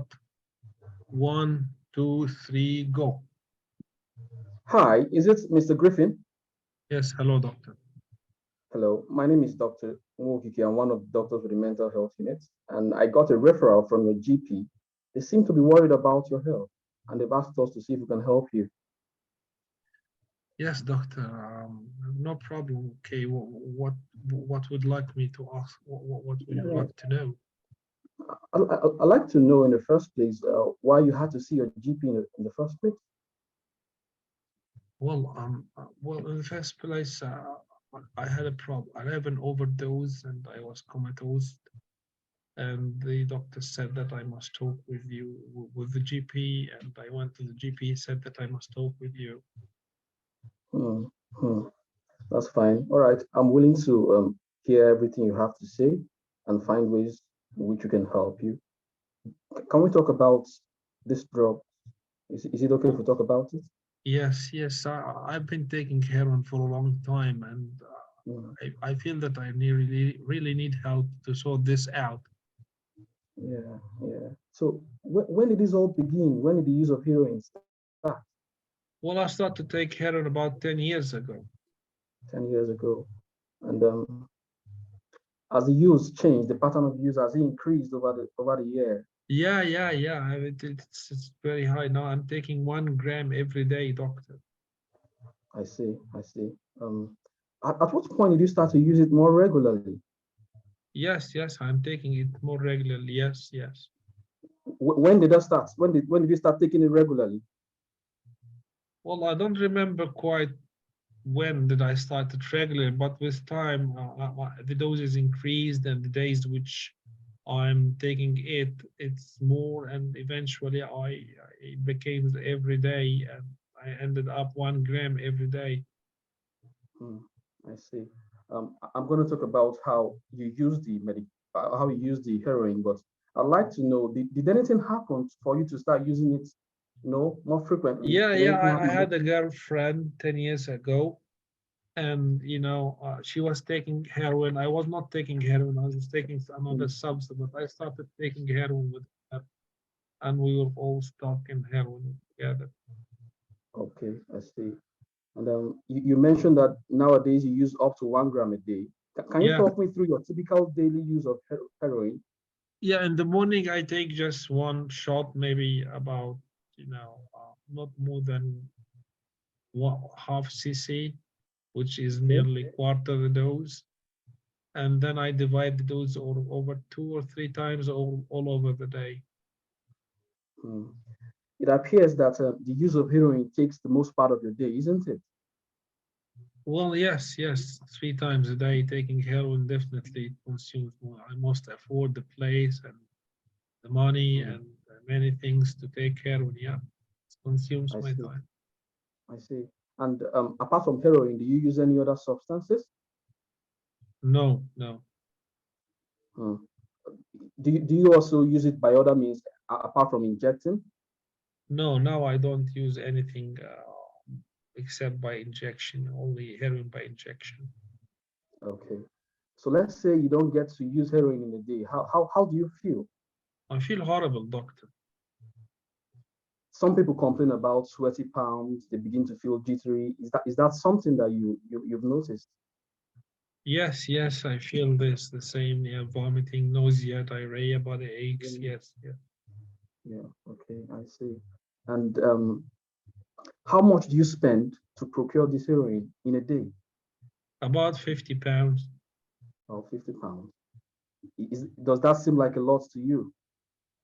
Yeah, well, I'm not working, doctor. Okay. I'm wondering, are there times that you share needles? Sometimes I used to share needle with my girlfriend, but then I stopped when I left her. I stopped sharing needle with anyone else. Hmm. Have you attempted to stop heroin at any point in time? I tried, but I failed. Failed. Do you know what led to your going back to the use of heroin? Uh, I just maybe because my strong desire, I didn't know how to stop it in the right way. I don't know, doctor, but I need Okay. help to stop it. I can see your concerns. So you mentioned that you have a strong desire, and it seems as though you've lost control over your use of heroin. Now, Yes. how has this affected your life in general? Well, doctor, I cannot do anything, doctor. I'm stuck. My life is totally upside down because of the heroin. Hmm. You must be going through a very difficult time. Do you work? I used to work as a plumber, but I'm not able to work anymore. Okay. Did the use of heroin eat into your finances as a plumber? Yeah, doctor, I don't have any money and I have a lot of debts. Are you in any relationships? I used to have a girlfriend, but she left me because I'm an addict and I'm Hmm. not involved in any relations anymore for about I two see. years. I see. And how about your physical health? Some people who use substances like this, they come down with things like HIV and hepatitis. Is this something that is occurred with you? Well, I didn't do any investigations, but definitely I must do. Okay, I see. Now, how has this affected your mood in general? How do you feel in yourself? Well, I feel frustrated, doctor, because I cannot do anything. Hmm, hmm, hmm. Do you feel low in your mood? Yes, yes. Are you sleeping well? I sleep by taking heroin. Okay. Do you see any hope for the future going forward? There is hope if I stop taking heroin. 1 minute Yeah. remaining. And with all of this that's been going on, do you think at the times that it crosses your mind to maybe end your life because this is too much? It feels like this is too much for you. No, no, no, no. And yes, and sometimes when people use these substances, they tend to engage in dangerous behaviors, like say engaging in unprotected sexual intercourse. Is that something you do? Well, I used to be involved in these issues. Like this bohemic life I've been involved in before, but not nowadays. Okay. And then what if I told you that? But before I go on, have you been in contact with any psychiatric service in the past? No, no, no. And if I told you that there were options to help you, would you be open to it? I wish, doctor, I wish, yes. Okay. We'll schedule another meeting and find ways to see if we can help you with the addiction services. I hope to see you some other time. Thank you very much. Okay. How do you feel about what you did? By the way, it was very good. It was very good. It was very good. I liked it. And you all, how did it start? It was a very good question. It is very, and also you must ask me, how did he reach, or the current dose, the circumstances of the current dose? As I told you, the increase in the dose in the substance dependence is not linear. Most probably it is, it is stepwise. There must be some particular event during which he increased the dose and he is now stuck with the new dose. So ask me, so you are taking now 1 gram of heroin. Has this always been your dose? Since when? Anything happened at this time? It is a very important question and to reflect your professionality. Withdrawal symptoms you ask about in details. Family history, you missed ask me about the family history. It is not uncommon to have a family history of substance dependence. Please, at the end of the station, say to him you have a lot of problems because of the heroin which you are taking, something which we call heroin dependence.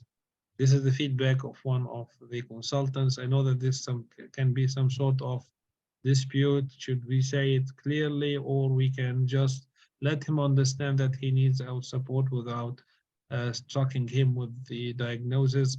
From the feedback of the consultants, just show that you know the name according to the ICD-10. Say to him you have a lot of problems because of the heroin which you are taking, something which we call heroin dependence. Okay, how do you feel about talking with one of our team members who are specialized in helping the people or helping the patients who have this problem?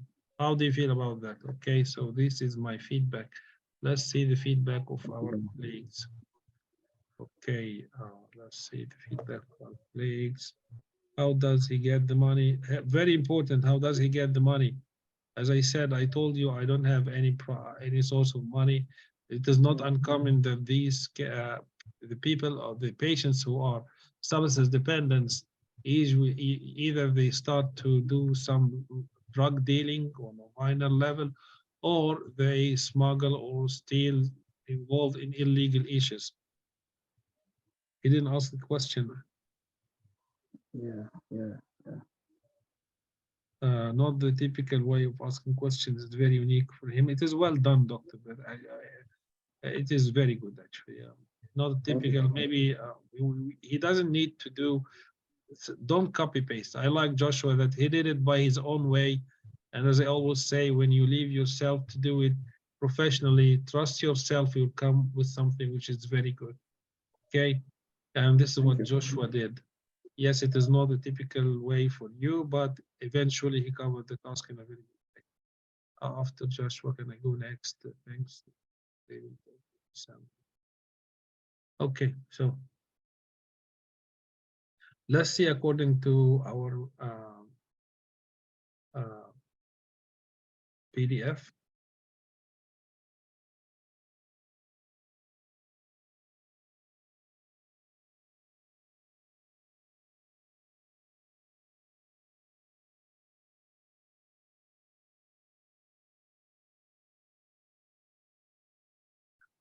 Okay, so let's see this.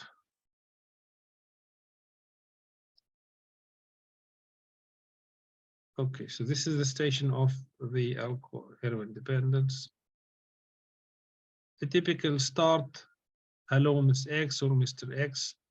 I'm Dr. X from the Alcohol and Substance Misuse Service. This is your setting that you are the doctor from the Alcohol and Substance Misuse Service.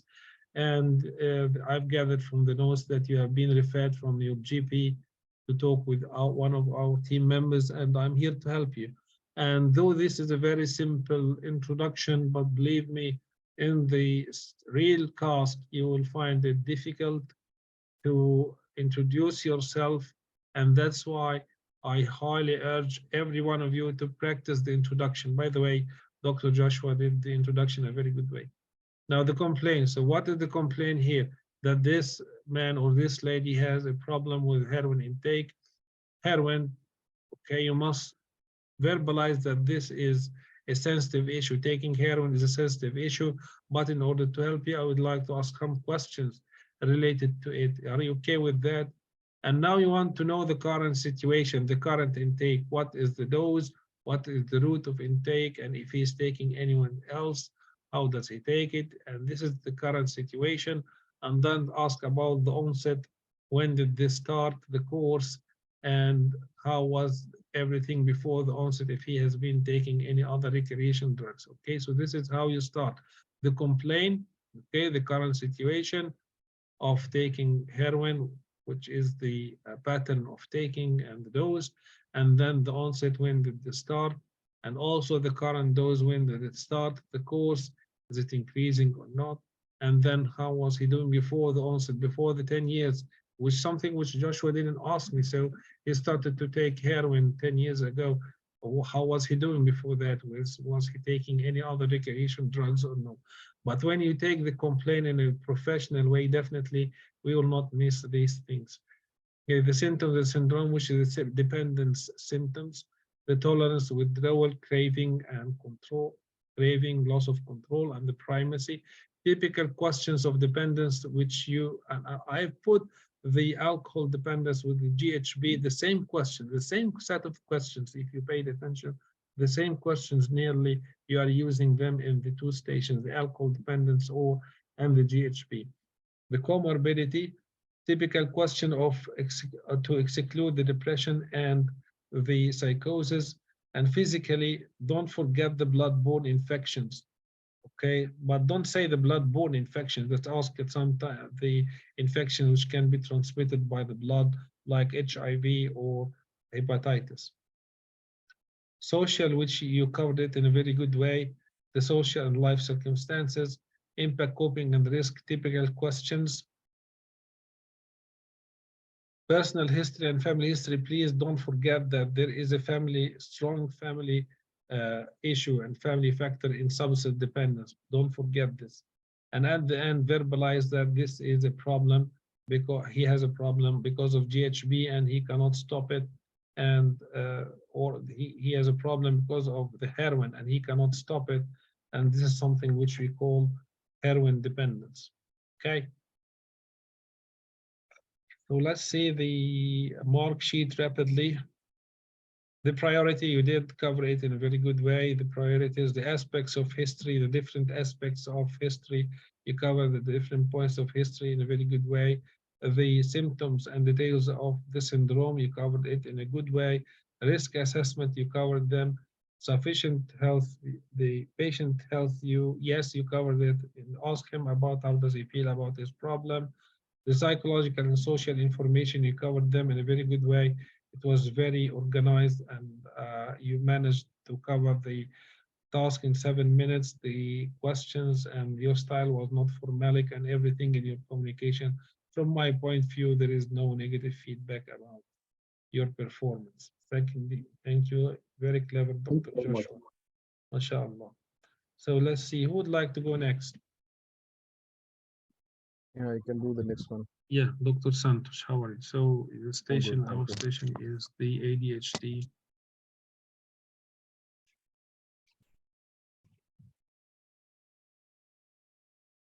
Okay, I will share the station now on my screen.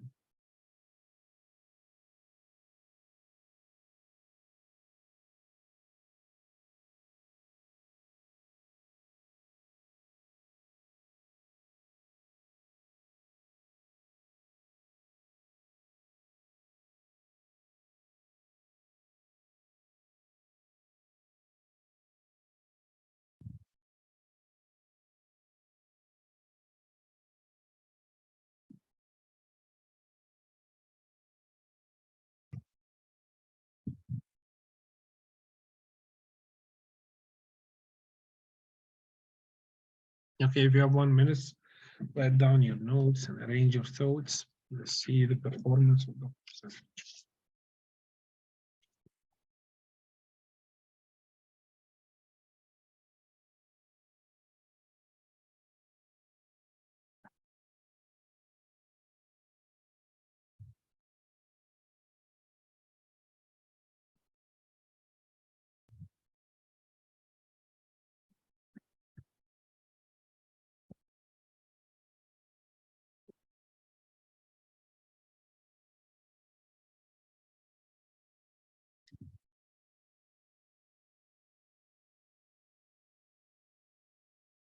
Yeah, I'm ready. Okay, so very clever. So let's start. 1, 2, 3. Let's say mother name is Mrs. Green and my son's name is Mike. Okay, don't forget the name of the son. Okay, let's start. 1, 2, 3, go. Hello, Mrs. Green. How are you doing today? I'm fine, thank you. I'm Dr. Kumar, one of the mental health doctors. So I understand that you're quite worried about your son, Mike. Is that right? Yes, doctor. Yes, doctor. The school said that he must be assessed by a psychiatrist. Otherwise, they are not going to accept him anymore in the school. Mhm. So why is that? Can you tell me more about him? They say that he disrupts the problem, disrupt the classroom, and they cannot control his behavior, and they cannot tolerate his behavior anymore. I'm really sorry to know the difficulties that you and your son Mike is facing at this point of time. But please don't worry, help is available and we will help you through the multidisciplinary team that we have at this hospital. So I'd like to understand more about Mike so that I can help him. Okay. Uh, okay. So regarding Mike, does he have any siblings? Yes, he have two siblings. So how is he different from his siblings? He is very active, though. He have a lot of energy. That's it. We Mhm, felt that this is something good for him to as a mhm, child. mhm. Okay. And you said that he's having a lot of energies. Will you like to say that he's almost always on go? Yes, exactly. Okay. So will you give some examples to me? Well, he cannot sit still, and he always jumping in our house over the furniture. All of the Okay. day, he has a problem. Going to sleep for him is very difficult because he's very active. Mhm. So I understand that the complaints have been received from the school. Is it Yeah. also the same in the house also? Yes. Yes. Yes. Okay. Okay. Would you say that he tends to do things in spur of Yes, moment? exactly, exactly. Suddenly he does Okay. things which we don't know exactly why he does them, but he just suddenly he does things. Okay. And do you think that he finds it difficult to kind of wait for his turn while playing? Yes, yes, yes. He cannot wait for his turn. Exactly. Mhm. So since he's doing things in spur of moment, are there any safety concerns too? dancing Yes, salsa. we feel that. Mhm. Yeah, we feel sometimes that he got lost sometime once Mhm. in the supermarket, and Oh, we are always afraid that he might do something in the street, across the street suddenly. no, that's quite concerning actually. All right. And do you think that he's able to focus on the task whichever No, is given to him? no, he cannot focus at all, doctor. He cannot focus at all. So with all this, what do you think? How his mood is? Well, his mood, he is very helpful and cheerful. Okay, that's good to know. Is he sleeping well? He can hardly sleep, but when he sleeps Mhm. about 7, 8 hours, which they all said is enough. Okay. Is he restless even while sleep? No, no. Okay, that's good to know. And is he eating well? Yes, yes, he's eating well. Okay. Let me take through his early life. So how were things once you were pregnant? He didn't have any problem in his pregnancy. It was a very good Okay. pregnancy. Let me ask a sensitive and personal question. Did you smoke or drink during the pregnancy while you were No, carrying him? no, no, no, no, All right. And anything which I need to know, which happened during delivery? no, no, no, Okay. During his early life, kind of, did he means walk, sit in time, stand in time, walk in time? no, All no, right. Were there any concerns about his language, his spoke in time? no, no, no. All right. Let me have some understanding about your family. Anyone in your family who had these kind of difficulties, or your Yes, husband's yes, side? he has a cousin which have the same energy level. Yes. Okay. And let me also understand about some other conditions that he might be having. Kind of, have you ever observed any fits in him? No, no. Okay. And does he reciprocate to your emotional reactions? Like, Yeah, does he smile yes, back to he's you very once you speak to him? emotional and very loving and very affectionate. Yes, he doesn't have any problem. He's very Okay, lovable child. that's good to know. And any abnormal kind of movements that you have noticed in him? No, no, no. All right. And does he treat others sensitively? Yes, he's very sensitive, but sometimes he's reckless. Okay. Other than this, but he's very sensitive. And does he treat the animals well? Yes, yes, he is very loving with the animal. Okay. Mrs. Green, I can see that it's been really difficult for you and your family to take care of your son, Mike. So, how has it impacted you and your family? Well, we're trying to help him, but the problem is that he needs extra care, and sometimes I'm not available also. And Hmm. his father is not available, and this is a Hmm. problem. And the school does not want him and we don't know what to do. Right. I understand that you have received a complaint from the school that he is disturbing others. But Yeah. has there been any issues related to his academic performance also? Well, he's only 7 years old, so there's not lot of academic issues, but we feel that he could perform better. All right. Okay. Thanks for sharing all these informations with me, Mrs. Green. What I can see that things are not easy for Mike at this point of time, and from my assessment, it seems to me that he is having something 1 minute called remaining. attention deficit hyperactivity disorder. Have you heard of it? Now, what is this problem? Okay. This is an illness where the child will have difficulty with their attention, and they are kind of impulsive, and they are almost always on go. Can you relate it to him? Yes, yes, this is the typical problem of my son. Yes. Yeah. So please don't worry. Help is available through the multidisciplinary team that we have at this hospital, and we'll help him with tablets, talking therapies, and also social support. Time. Very good. Excellent. MashaAllah. I didn't write anything. I couldn't have done it better than you. Very clever, MashaAllah. So let's see, according to the PDF, the ADHD.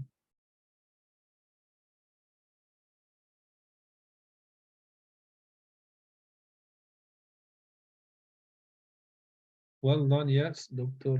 Sarah is one of your fans. Okay.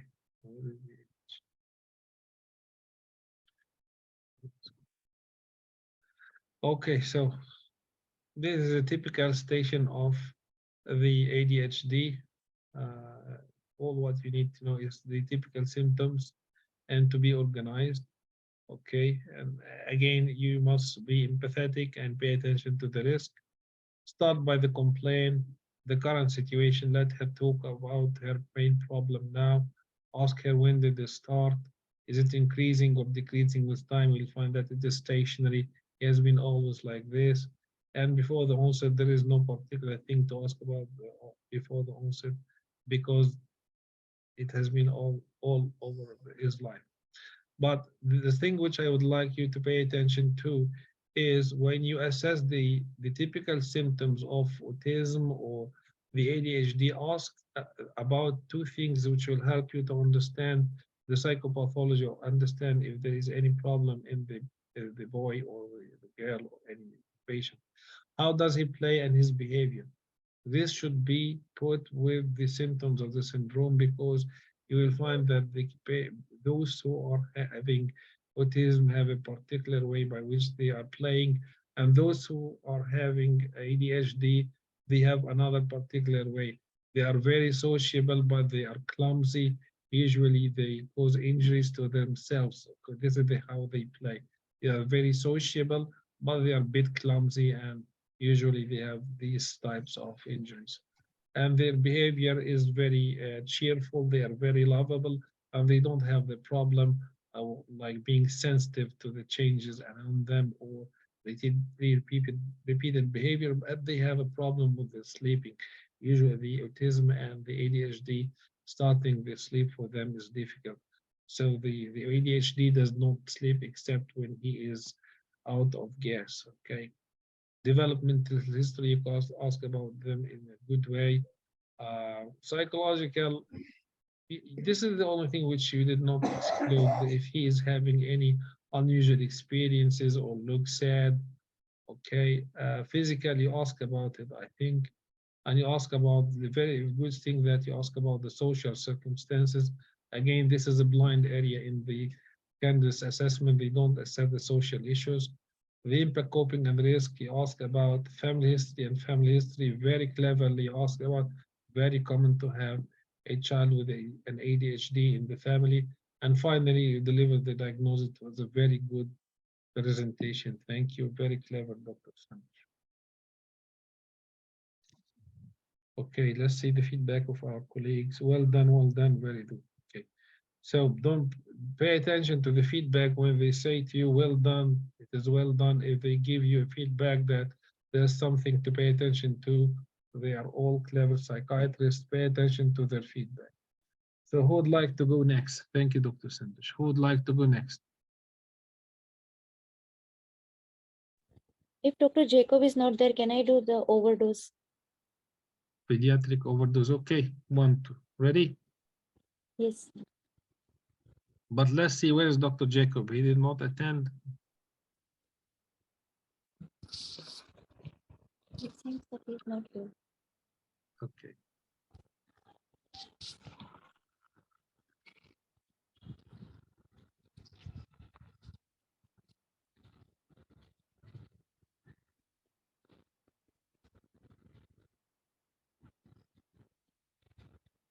So this is a pediatric overdose. Okay.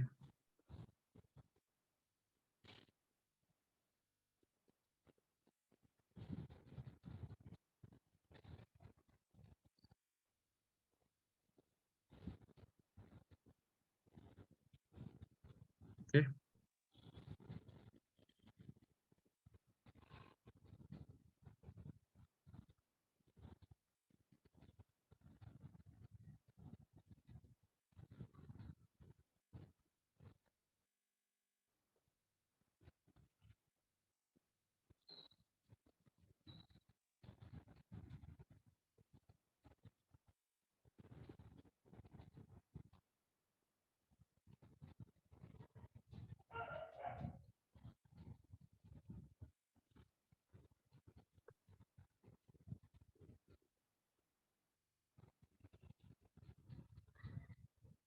You ready? What is the name of the patient? Let's name it Christine. Okay, we'll get Christine. Okay, let's start. 1, 2, 3, go. Hello, Miss Christine. I'm Dr. Zainab, one of the mental health doctor. How are you doing today? Hello, doctor. I understand from the notes that you have been admitted because of because you took tablets, and I'm sorry to know about that. Yes, I took. Yes, yes. I don't know. Why did you save me? Miss Christine, we are here to help you, and we are here to know more about your condition so that we can help you in best possible manner. The multidisciplinary team available in this hospital is available, and we are here to help you. Okay. So can you please tell me what happened before you took the tablet? Before taking the tablets, I was so sad before taking the tablets. I just wanted to end my life. I'm sorry to know about that. And since how long have you been feeling this way? This is about 6 months ago, because they are after me and they have impregnated me. Can I ask who are after you? Who are those people? They are the aliens. They are after me. They want to. They have impregnated me. I don't want to have a baby alien. I can understand it must be extremely difficult time for you. So since last 6 months, the aliens are after you. So by any chance, are you able to see them or hear their voices? No, sometimes I see them just shadows, but I keep hearing them. They Mhm. are the one who told me to take these tablets, and I don't want to have a baby alien. Okay. So what did they told you apart from asking you to take tablets? Did they tell you anything else? They keep talking with me, they keep ordering me, and they talk with me. They have plans to take over the world, doctor. I can understand must be difficult. So so where did you take this tablet? At your home? Yes, I took them in my room. Mhm. And did you write any last notes or letter to your loved ones before No, continuing all the time? no, no. Mhm. And did you take any step to ensure that no one would discover you? Yes, I took them while no one was at home. I Mhm. don't know how did they find me. Mm. And can I just ask, did you take that tablet with any other substance like alcohol? No, no, Do you usually consume alcohol?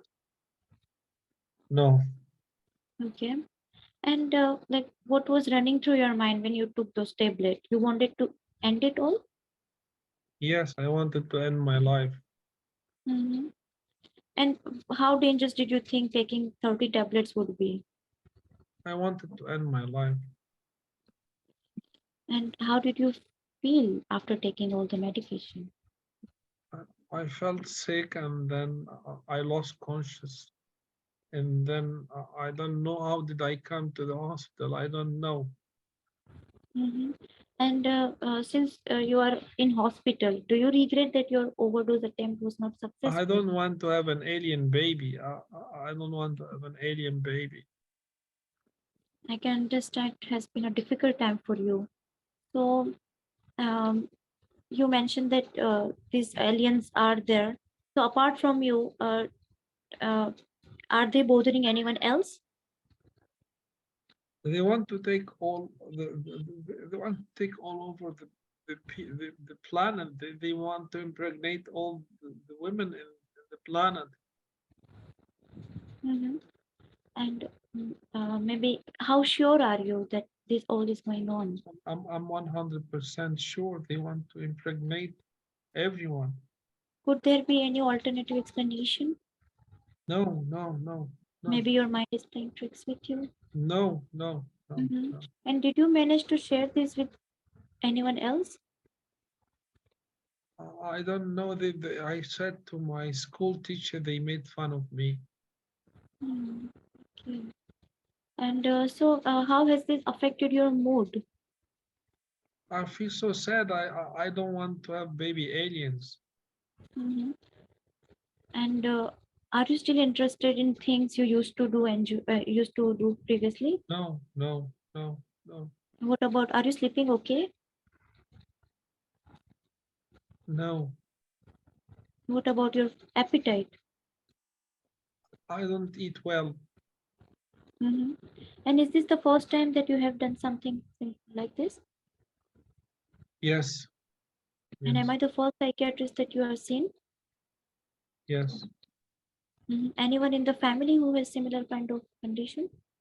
My mother is admitted in the psychiatric hospital. And can I just ask, what is she suffering from? They said that she's suffering from depression. Okay. And is she on any medication? She's in the hospital. And how is she doing now? I don't know. It sounds difficult. So, are you planning to do it again in the future if I we don't discharge know. you? I So, know. it seems like you have been going through a very difficult time, and it is not safe to discharge you at the moment. We would like to keep you in hospital and would our multidisciplinary team will help you in best possible manner. How does it sound? I don't know. So what I would like to do is I will discuss your case with my colleagues, and 1 I will minute come back. remaining. Okay, and I will come back, and we will discuss, and we will start you on medication. We have also our psychological help in form of talking therapy, and social support team is also available to help you in best possible manner. And we will also Okay, discuss. time. How do you feel about what you did? You did not prepare for it well, doctor. No, I wasn't prepared. Suddenly, Don't do this again. Okay, let's see. According to, well, it was disorganized. You kept asking about her mother in a very ruthless way. She is in the hospital. Is she taking her medication? She is in the hospital. How is she doing? How does she know? Okay. Any plans? It was very disorganized. You ask about the plans long after asking about the incidents. You should have assessed if there has been any suicide in the family. In the beginning, you should assess the incidents, not the psychosis, because a girl had been brought to you with a suicidal attempt. Definitely, the suicidal attempt is your priority, something which you did not do.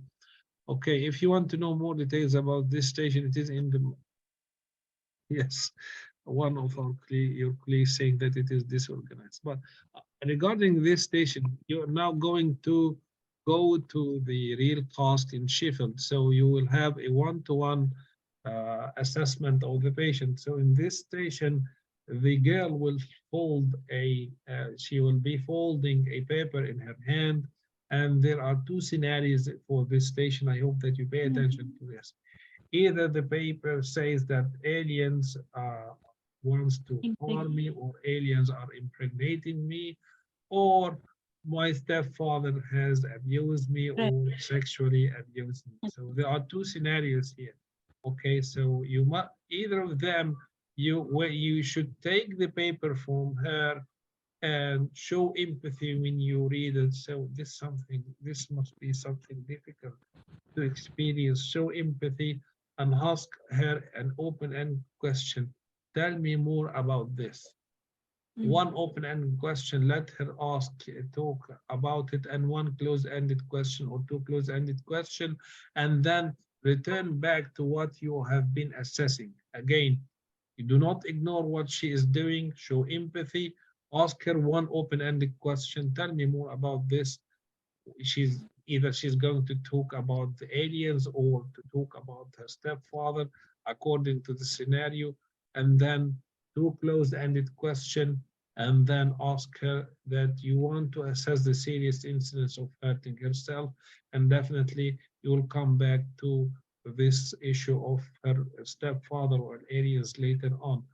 Okay, because sometimes they can just find it difficult. So what should I do now? Do I do a mental state assessment or risk assessment after showing you this paper? Okay, so let's see. Empathy is not that much. Amara is very concerned about your structure. The empathy, very, very good. Very good feedback, actually. It is obvious. So let's see the PDF.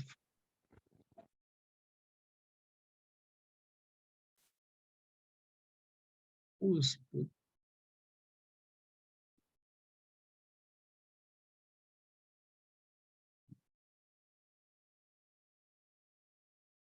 okay, so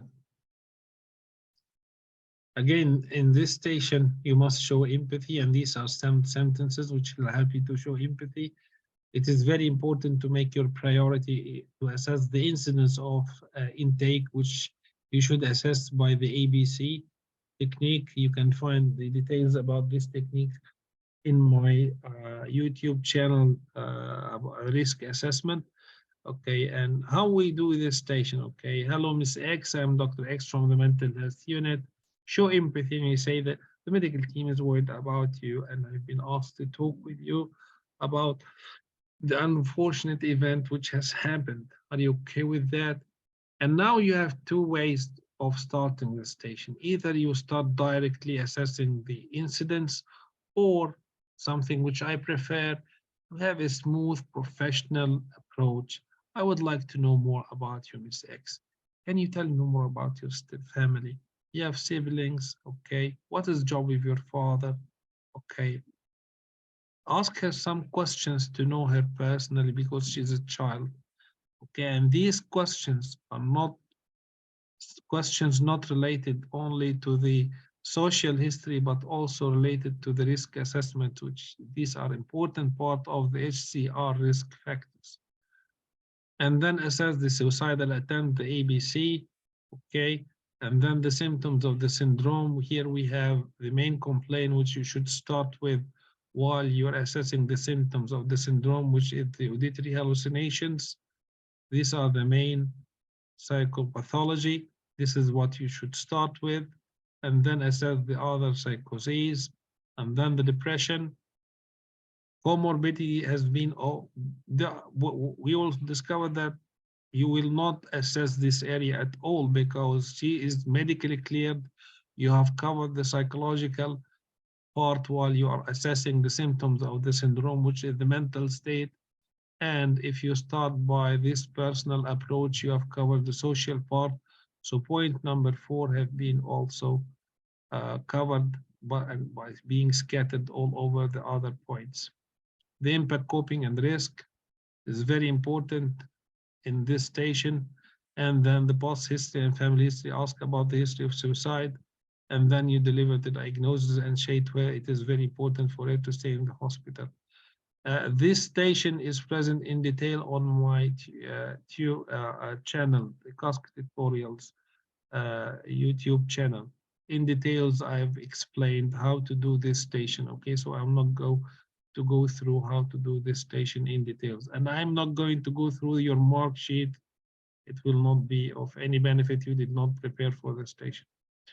Thank you so much, doctors. I hope that you found it helpful. And if you are interested in this PDF, it is present in my tasktutorials.com site. Thank you so much. Have a good night. Thank you so much, sir. Thank you, Doctor.